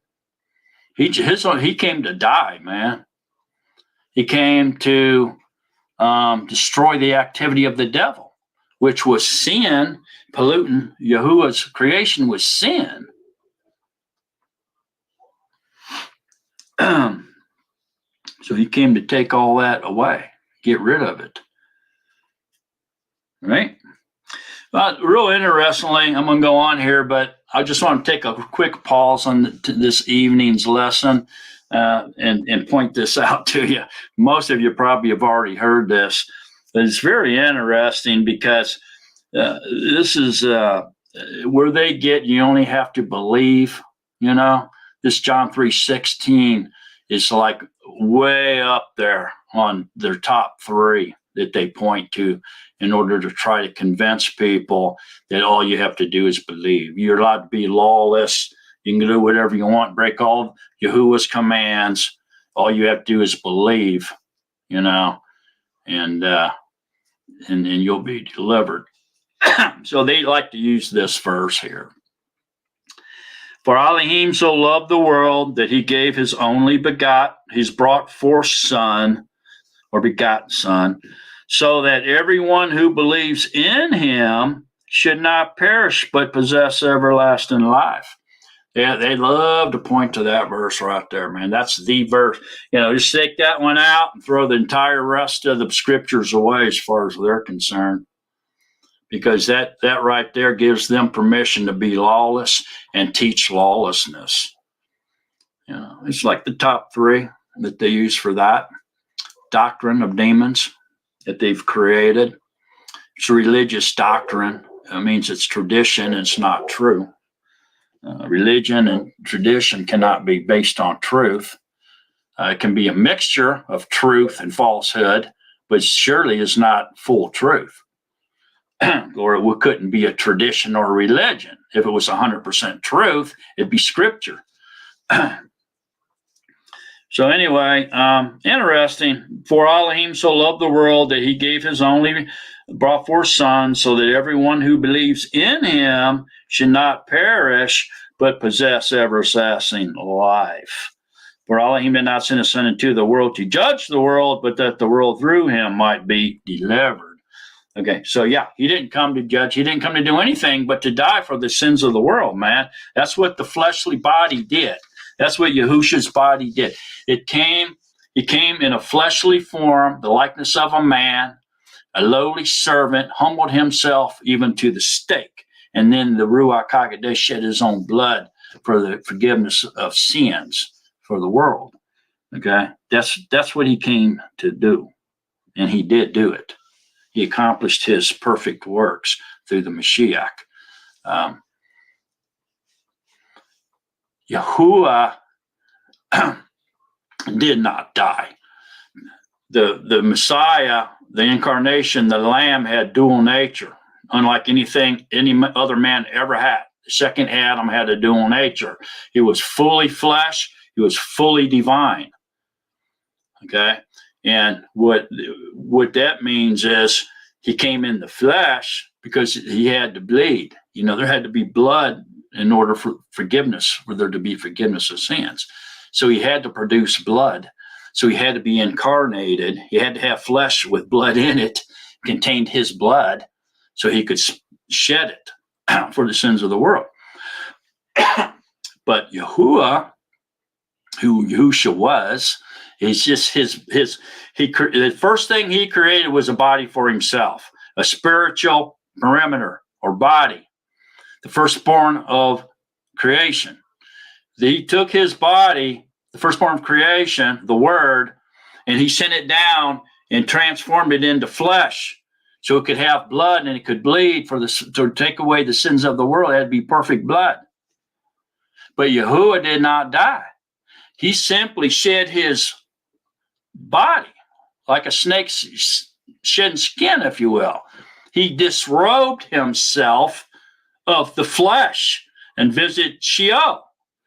The demons, the messengers that were chained up in darkness, he went and visited them while his body laid in the tomb, lifeless and bleeding. That's all. That's all he did. Before he created anything, he didn't have a body. He was everywhere. But he was all alone, self-sufficient. He didn't have a perimeter. He didn't have a firstborn of all creation. To be a firstborn of all creation, you had to be created. You had to been made, right? It didn't exist. He was just a spirit dwelling in unapproachable light, all but alone. So he created a body for himself, a perimeter, that he called the firstborn of all creation, the word, because he spoke out of the mouth of the firstborn of all creation, his body, in order to create everything else. So he took his body, made it flesh, and then when the flesh died and was laying in the tomb, he was still Yahuwah. He was still Yahuwah, a spirit dwelling in unapproachable light everywhere. His creation's in him and he's in everything. He didn't need the body to create, to live or exist. He didn't need the firstborn of creation in order to exist. He already did. He didn't need the incarnation to exist. He already does. The only reason he made the firstborn of creation is in order to create everything else, and so that the messengers could see him and men could see him if he wanted them to. The same with the incarnation. He just made the incarnation so men and the messengers could see him if he wanted them to. And so he became carbon so our carbon eyes could see him and he could bleed. The firstborn of all creation appeared to a lot of men, over 100 men, well before the incarnation came in the flesh, before Yahusha came in the flesh, before the firstborn of all creation became flesh. The word became flesh and dwelled among us.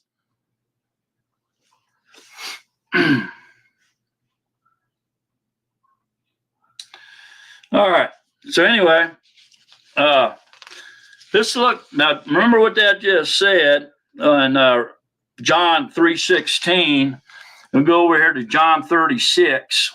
The very last verse here says, "He who believes in the Son possesses everlasting life." That confirms John 3:16, right? Then it says, "But he who does not obey the Son shall not see life, but the wrath of Elohim remains on him." So there he clarifies it. In other words, I'm going to paraphrase this now. Just paraphrasing. If you believe in the Son, the proof that you believe is that you're going to obey him. You're going to obey my commands if you believe in the Son. That's what he's saying.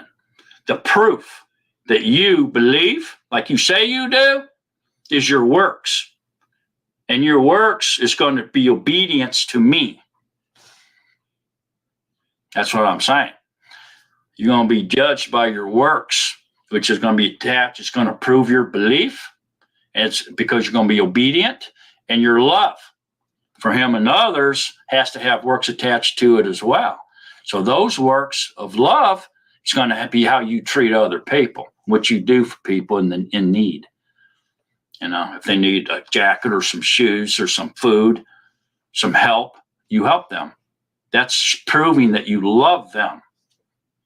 You can't just say, I love you, and walk away, pat them on the head. Oh, I love you. Pat myself on the head. I love you. And then walk away.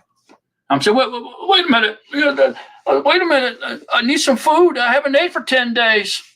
Oh, you'll be all right. I love you, man. Yeah, that's just words. See that? So paraphrasing, that's what this means. He who believes in the Son possesses everlasting life, but he who does not obey the Son shall not see life, but the wrath of Elohim remains on him. That means in order to prove your belief, you have to be obedient. And obedient to the 10 love commands also teaches you how to love Yahuwah. The first 4 teaches you how to love Yahuwah. The last 6 teaches you how to love others as yourself. And those aren't new commands. Those are found in the Tanakh, Deuteronomy, and Leviticus. They're the first greatest command and the second greatest command. Okay? And all the Torah and the prophets hang on those 2 commands. The first greatest command and the second greatest command. Okay? This is extremely important to understand that. We read the first one in the beginning of our Netzarim channel here. Is basically the first and greatest command is Deuteronomy 6:4. Hear, O Israel, Yahuwah our Elohim. Okay? And then after that was said, now we hear what Yahuwah says. And Yahuwah says, Yahuwah is one. So there's your first and greatest command. You're supposed to love Yahuwah, and you shall love Yahuwah your Elohim with all your heart and with all your being and with all your might. There's your first and greatest command. Okay? And then the second and greatest command is found in Leviticus 19 and 18.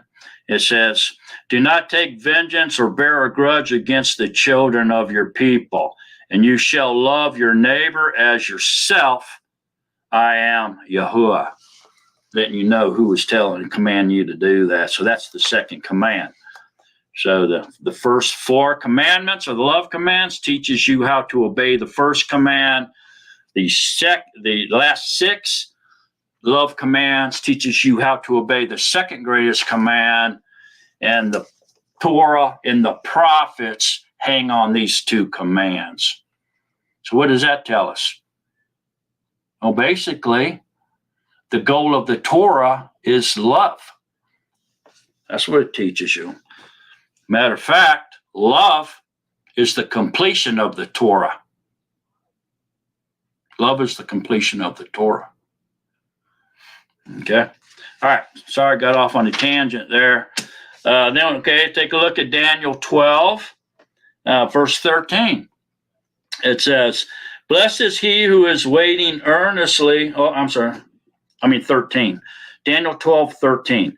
But you, Daniel, go your way till the end and rest and arise to your lot at the end of the Yamim. So here we find out that Daniel's in the grave, just like King David is. He says, go your way till the end of the 6,000 years allotted to man, and rest in the grave. Fall asleep and rest. He's in his grave. And arise, resurrection, come out of the grave, come awake, right? Wake up to your lot at the end of the Yamam. That'd be either the first resurrection or the second resurrection.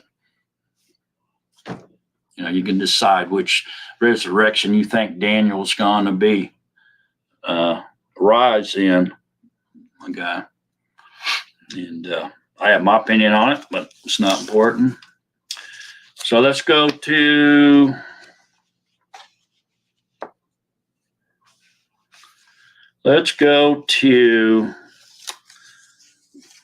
Psalms 90. This will be the last confirmation we're going to look at. There's a lot more, but this is the last one I'm going to look at here this evening.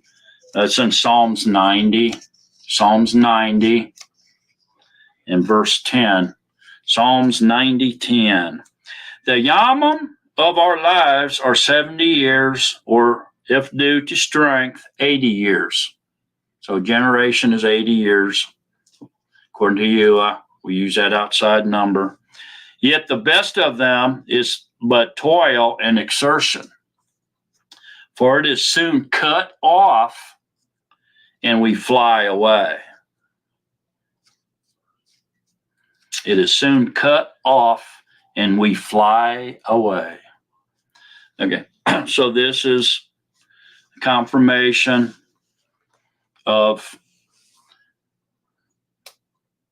the resurrection when we're the ones that remain alive. Their life is cut off. The length of their lifetime is cut off.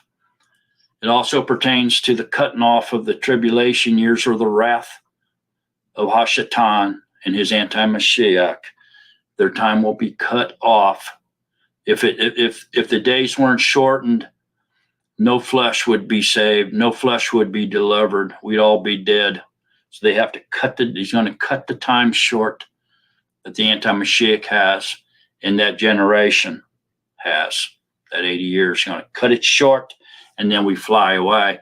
We get our immortal bodies, and then we get caught up in the clouds with him. We fly away to the clouds, meet him up in the air as we come. He comes back down on the Mount of Olives.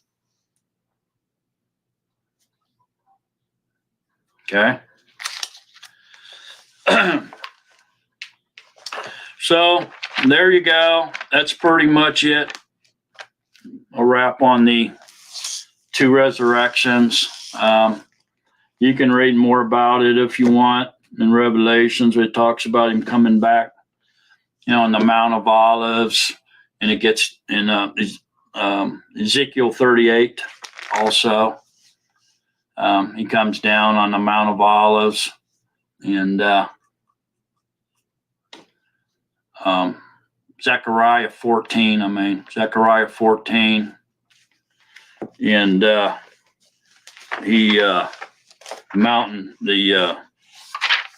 Mount of Olives splits in half, and I think Jerusalem splits in 3 sections as well, as he comes down with his elect at the Battle of Armageddon, and he fights for Israel against the army of the anti-Mashiach, Gog and Magog.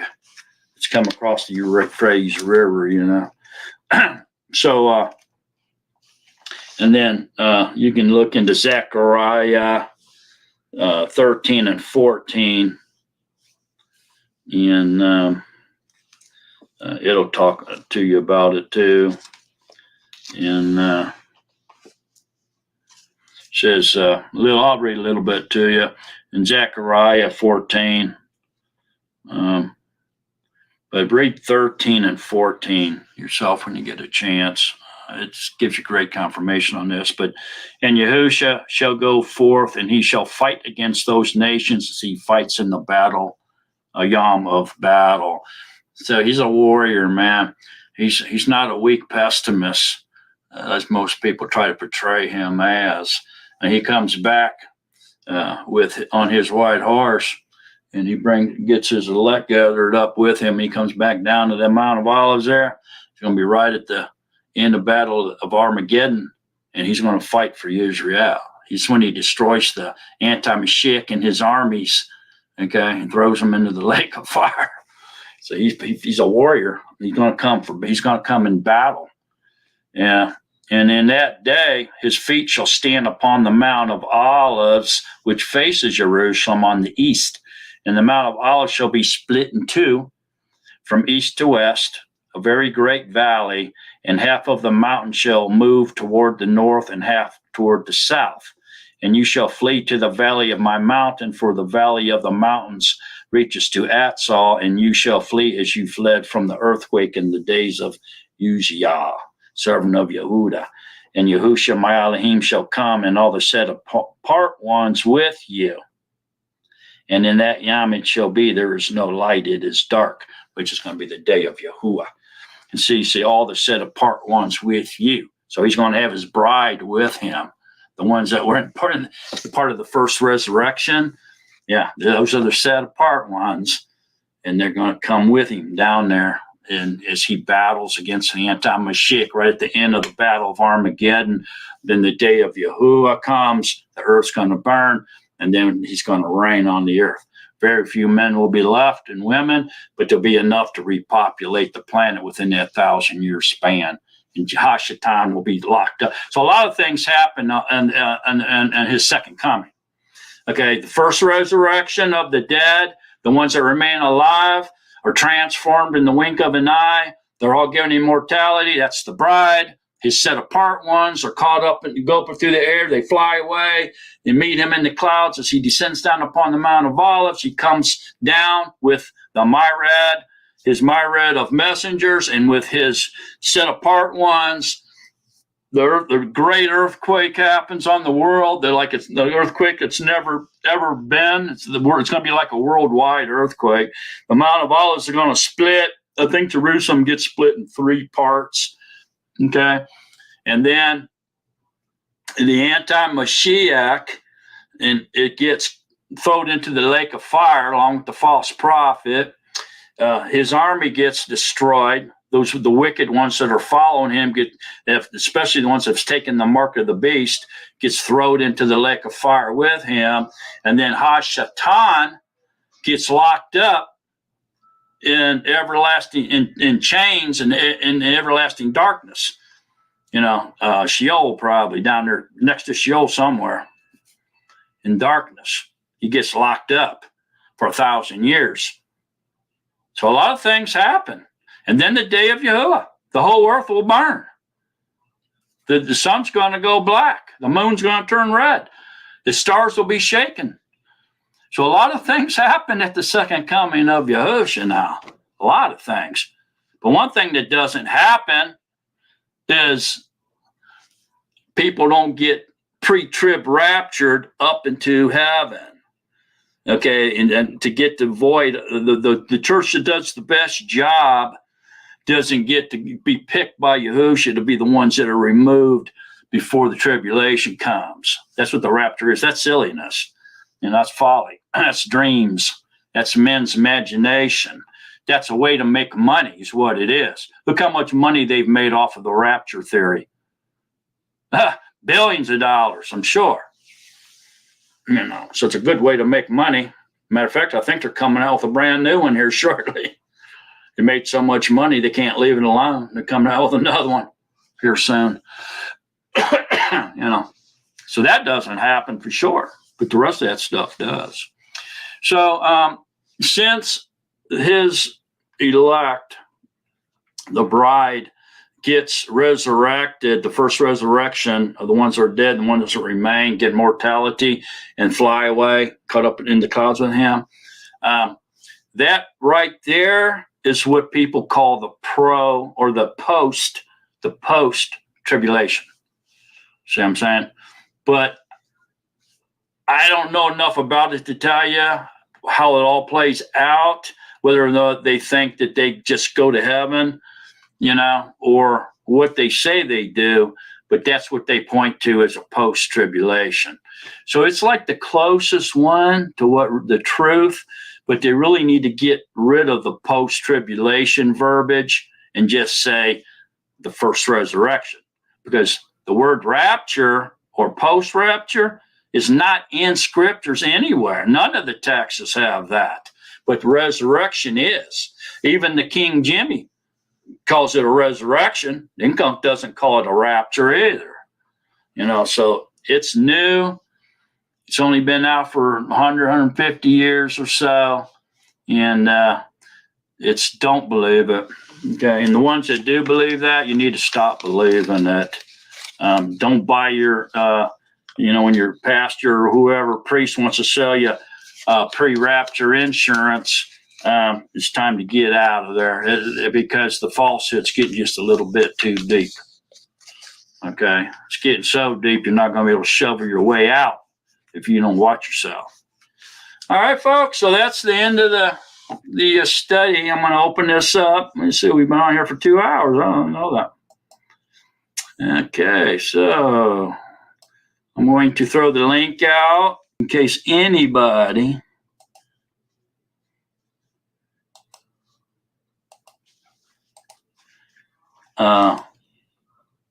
has been told by Yahusha to come on here and talk.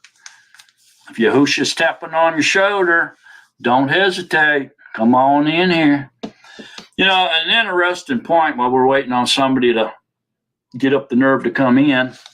I was studying a little bit here last week, and I come across this. I've read this verse before, several times, but you know what?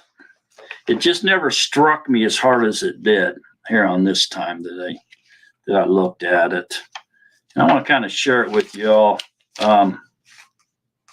here for just a second. Oh, there's Bruce. Hang on out. Hey, Bruce. Brother, let me just share this last thing, and I'll let you have it. All right. It's in Matthew 13, and it just really struck me kind of hard this time. But like I said, I've read it before, but it's Matthew 13, verse 34, I believe. Yeah. Okay, now listen to this. I'm going to jump up to 33 so you kind of get a little bit more of it in context. Another parable he spoke to them. The reign of the Shemayim is like leaven, which an Asher took and hid in 3 measures of meal until all was leavened. And then in verse 34, this is what hit me here. Yahusha said all this to the throngs in parables. Yahusha said all this to the throngs in parables, and he did not speak to them without a parable, so that what was spoken by the prophet might be concluded, saying, I shall open my mouth in parables, I shall pour forth what has been hidden from the foundation of the world. That blew me away, man, because I never really caught that before. And I said, is this saying that Yahusha never spoke publicly unless he spoke in a parable? And the more that I read that, the more I said, yeah, that's exactly what that's saying, man. He never spoke publicly to the throngs or anybody unless he spoke in a parable. And I said, man, I got to get confirmation on that. So I jumped over here. I finally found something in Mark 4, and it says, Mark 4:13 said,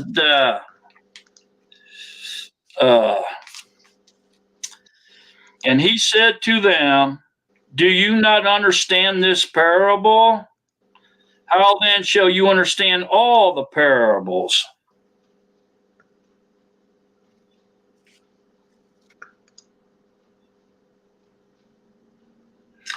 Back up to 11. And he said to them, to you it has been given to know the secret of the reign of Yahuwah, but to those who are outside all are done in parables. All are done in parables, So that seeing they see but do not perceive, and hearing they hear but do not understand, lest they turn and their sins be forgiven. And he said to them, do you not understand this parable? How then shall you understand all the parables? So there was the confirmation on it, man. He didn't speak to a group of people or a crowd of people or a thong of people, anybody in the public other than in the secret with his Talmudim, without speaking to them in a parable or an idiom. I mean, that's mind blowing, man. That blowed my mind when I read that. And I was like praying about it, and I was asking Yahuwah, man, what in the world, man? Why did you do that? Am I not supposed to tell people stuff? Am I supposed to keep all this secret? I mean, I know I read somewhere where it said that Paul had a problem where it was very hard for him to keep secrets from Yahusha. And he wanted to run and reveal everything that Yahusha told him to other people. And he wasn't supposed to do that. And also Yahusha told a lot of people too, don't tell anybody what I said, or don't tell anybody what you saw. Right? Remember that? A lot of times. And even Paul struggled with that. And so I was struggling with it after I read that, but he didn't speak to anybody unless he spoke to them in parables, man. And so what is a parable and an idiom or figure of speech? Well, it's expressing something to someone that doesn't mean what you want them to, what it really means. So you're hiding it from them. So when he spoke a parable, it wasn't what it really meant. It meant something else. So it was only given to someone who he felt like opening their minds to understand the parable or the scriptures in order for them to understand what he was saying. He didn't want everybody to know anything. Nobody, apparently, he didn't want them to understand nothing unless he gave it to them, individually. Is what it sounded like. So, man, I struggled with that, and then I just kind of felt like, Yahusha was telling me. I really felt it was coming from him, man. That he was telling me that, no, he said, your job is to go reveal a higher understanding to people, beyond the parable or the literal understanding. And then I was good with that. And I said, okay, that's what I'll do. And I don't know why I'm sharing that with you. But anyway, how you doing, Bruce? Tired. What's all right, brother? Tell us something good, will you? We need some good news. Let's see. I don't know if I think of both, because because I've been able to talk with my friends and family who now know that I don't pray with a J name. Ooh, they're really stepping up with accusations. Huh? And I'm thinking about, but it's not breaking my faith. But it's not breaking my faith. It's like, well, you can't convince me yet. Convince me, I'll consider. I'll pray about what I was told, or that you can show me. Otherwise, no. So there's a little bit of mix, Wow, yeah. It's just mixing up the stew, man. Mixing the pot. Oh, it's like, for example, in my family, for those who I don't pray with anymore, the accusation is that I'm right, but that they're all wrong. And I'm thinking the smart mouth part of me sometimes comes out. No matter, it depends on what I'm hearing or from anyone. I think to myself, yeah, it's like, do you want answers or not? Or I heard your point or whatever. That's just the accusation part that I think sometimes, But then the other part of me actually wants to learn and think, I really have to humble myself, like, show me I'm wrong. I'll consider it, and I'll love you for it, and I'll listen. Even if I don't understand right away, thank you. But nobody's been able to confirm to me. No one really has wanted to hear, especially like why I don't use the J name anymore. It slips sometimes, but why I don't use it. I think is if you want to reveal that, by the Greek symbols that were in the New Testament for 660 and 6, yeah, you're going to have to say it.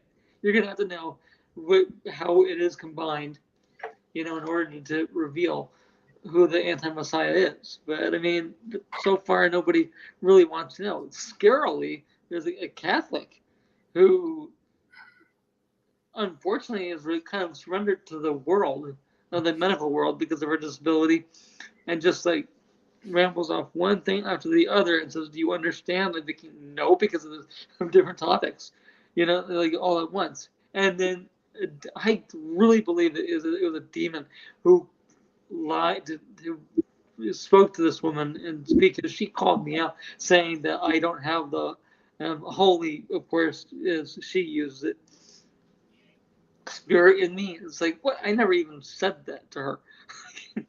Like, the thing there is that Satan is really in his own sly ways stepping up, and I think one of the ways is trying to break me, by making accusations. I got so fed up with it because I get anxiety issues at times, so either I breathe it down or I take my hearing aids out. See you later, when that happens. You know what popped into my mind when you were saying that, man? I just said before you started talking about the parables, and he only spoke to them in parables, and then he kind of told me, he said, your job is not to speak in parables, but your job is to teach a higher understanding to them beyond the parables, beyond the literal. And when you just said that, I heard it in my mind said, and my job is to open up the ears to those who I want to hear it. So he's going to keep their ears and eyes shut and their ears closed to the ones he doesn't want to hear the truth. Okay, because he's the one that's the delusion. He sends the delusion, not Satan. Yahuwah does. And for the ones he wants to hear it and come out of the delusion, and he opens up the ears to hear what we're saying. See? Wow, man, that's powerful stuff right there, Bruce. You're playing power there now. So when you speak, you speak beyond the parables, because when he spoke, he only spoke in parable. That's all he ever did. Just read it. So when you're taking the truth, it's falling on deaf ears to the ones that he does. His job is to open up the ears to the ones he wants to hear it. So if they're not hearing it, he doesn't want them to understand. But if they're hearing you, then that's the one he wants to understand beyond the parables. I mean, that's powerful stuff, man. Really, you think about that, Bruce. Very powerful. It's even in the scripture that he gave parables. He spoke in parables to the world, unless in fear that unless they understand with perceive right with their minds, and they see with their eyes, hear with their ears. I don't remember the order. I just remember that they were saying that. But that's why he spoke. Here's a good thing Tad just said here. Yahushua didn't really want to know what he was speaking of unless they had received his Ruach and were then able to understand. Now, there's something in Scripture. There's a verse in there somewhere that says that only those with the Ruach understands, or something. There's something like that. What Tad's saying in Scripture.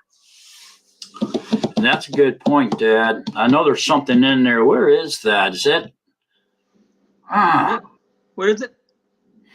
It says that he only gives truth to those who understand, that have the Ruach, or something like that.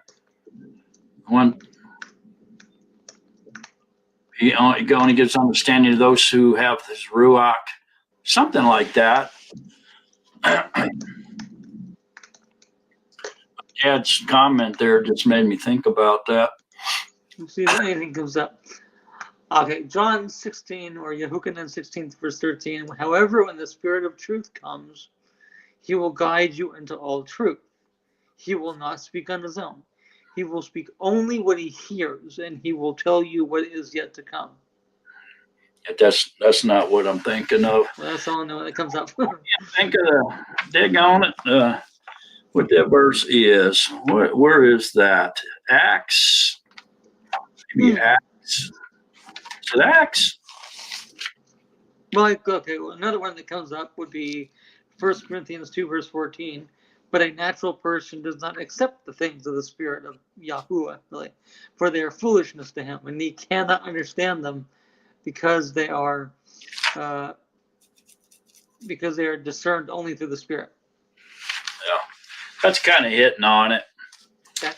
But that's not the verse I was thinking of either. But oh well, I'll think of it after we get off of here. Probably it'll pop right into my brain. You know, it's usually what happens. Yeah. But anyway, very good comment, Tad, and you know that's exactly right.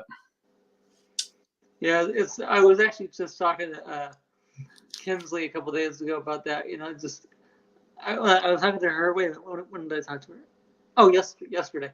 I was talking to her, and yes, bro. Go ahead, Bruce. And I kind of felt like I want to share the truth, and it's like a fire burning in my bones almost. It kind of irritates me the longer I hold back what I've learned. You know, but at the same time, though, it's like, where's that fine? I don't know where the fine line is sometimes of speaking truth and allowing conviction and allowing people to accuse me, like whatever. I spoke the truth for your hope, you know, in hopes, you know, that you'll. Now he only gives the Ruach to those who obey his commands. Mm-hmm. That one, Bruce. He only gives his Ruach to those who obey him. That's what I was thinking of. It would Isaiah Diaz put Luke 24:45. I read it there. It says, then he opened their minds to understand the scriptures. And then it rattled my brain enough to remember the verse. Thanks, Isaiah. Yeah, he only gives his Ruach to those who obey him, something like that. I tend to notice that the ones I can't really talk to and who, but say in their own words that they would like to understand. Mm-hmm. But then it kind of stops me because their hearts aren't prepared. Mm-hmm. I think part of it is a spirit of talking too much, like a little of rambling on. Whenever on their part who accuse me, I'm thinking, well, you don't want to listen. If you don't want to listen, I can't tell you. So, you know, anyway, it's one of those things. I'm still learning. I gotta laugh at myself these days, or smile and like light, not like, okay, you know what? The greater you are, the humbler you must be, and then also it says that Yahuwah turns his eyes to the humble, but against the proud. So that's an advantage of being, you know, about being humble. I don't like going to the day without having some smart mouth comment or thinking like the things to like kind of smile at and like kind of laugh like, oh duh. I don't think, you know, I mean, whatever. I think it's pretty healthy to do that whenever you can get away with it. But there's certain subject matters that you can't, you know. Mm-hmm. Okay. Okay. Yeah, I like what Gibson Girl what that says there. So, yeah, that's really. I mean, I don't think we're allowed to know our up to our like dying day, you know. Yeah. But it would definitely. But good stuff up here. Yep. If you let me keep my commandments, yep. As you know, it's like, and when Yahushua said to the man who was asking what the greatest commandment is, he basically summed up the whole thing is based on the two words, the two commands of love yourself, love Yahuwah with all your heart, mind, soul, and strength, and the other is to love your neighbor as yourself. This reminds me of Yashayahu, where is it where 58? I want to say about what to do with the true fast is. Oh, now I want to read it. Wait. Where is it? Is it before? Is it before Jeremiah? Anyway. girl says, while you're looking that up, she said, before the flood, all humans and animals ate grass, grains, and vegetables. None were meat eaters. Yeah, I read that too, Gibson girl. That's true. And after the flood, then they were allowed to eat animals, which is kind of weird because there wasn't a whole lot of them, right? Just two and of each one. So I guess, after they started breeding and everything, they were allowed to start eating meat. But yeah, I know what you're saying. I read that. But still, even then, they were only allowed to eat certain things, right? And Maria says here that she was told that the Great Falling Away was around 325 AD with Constantine, but I'm not sure. Yeah, I mean, that kind of makes sense. They fell away from the truth right at that pivotal point in history where they created their universalism. Catholicism, that's what Catholicism means, is universalism, is a universal religion. Syncretism, by combining all the different religions and rituals and traditions and stuff all into one, rolled all up into one religion, tried to make it attractive to as many people and cultures as possible. So yeah, I mean that could be because look, the last 2,000 years after the death of Yahusha is the end times. So it all started in the end times, So that would be right, at the 4,000th year, right at the end of that 4,000 year before it went into the 5,000 or the fifth millennium. When Yahusha died, we only have 2,000 years left. And so everything falls in the last days, or the fifth and sixth day, or the fifth and sixth millennium, which is 1,000-year period. So that could be true, Maria. It could be. That's a good possibility. It could be falling away from Christianity and false teachings back into the truth. It could be a reversal. All right? Could be. Like what they're doing now in the Great Awakening of the Nazarene, that people are falling away from false teaching and going into the truth. That could be a falling away too, just reversal, right? Falling away from the beast system back into the truth.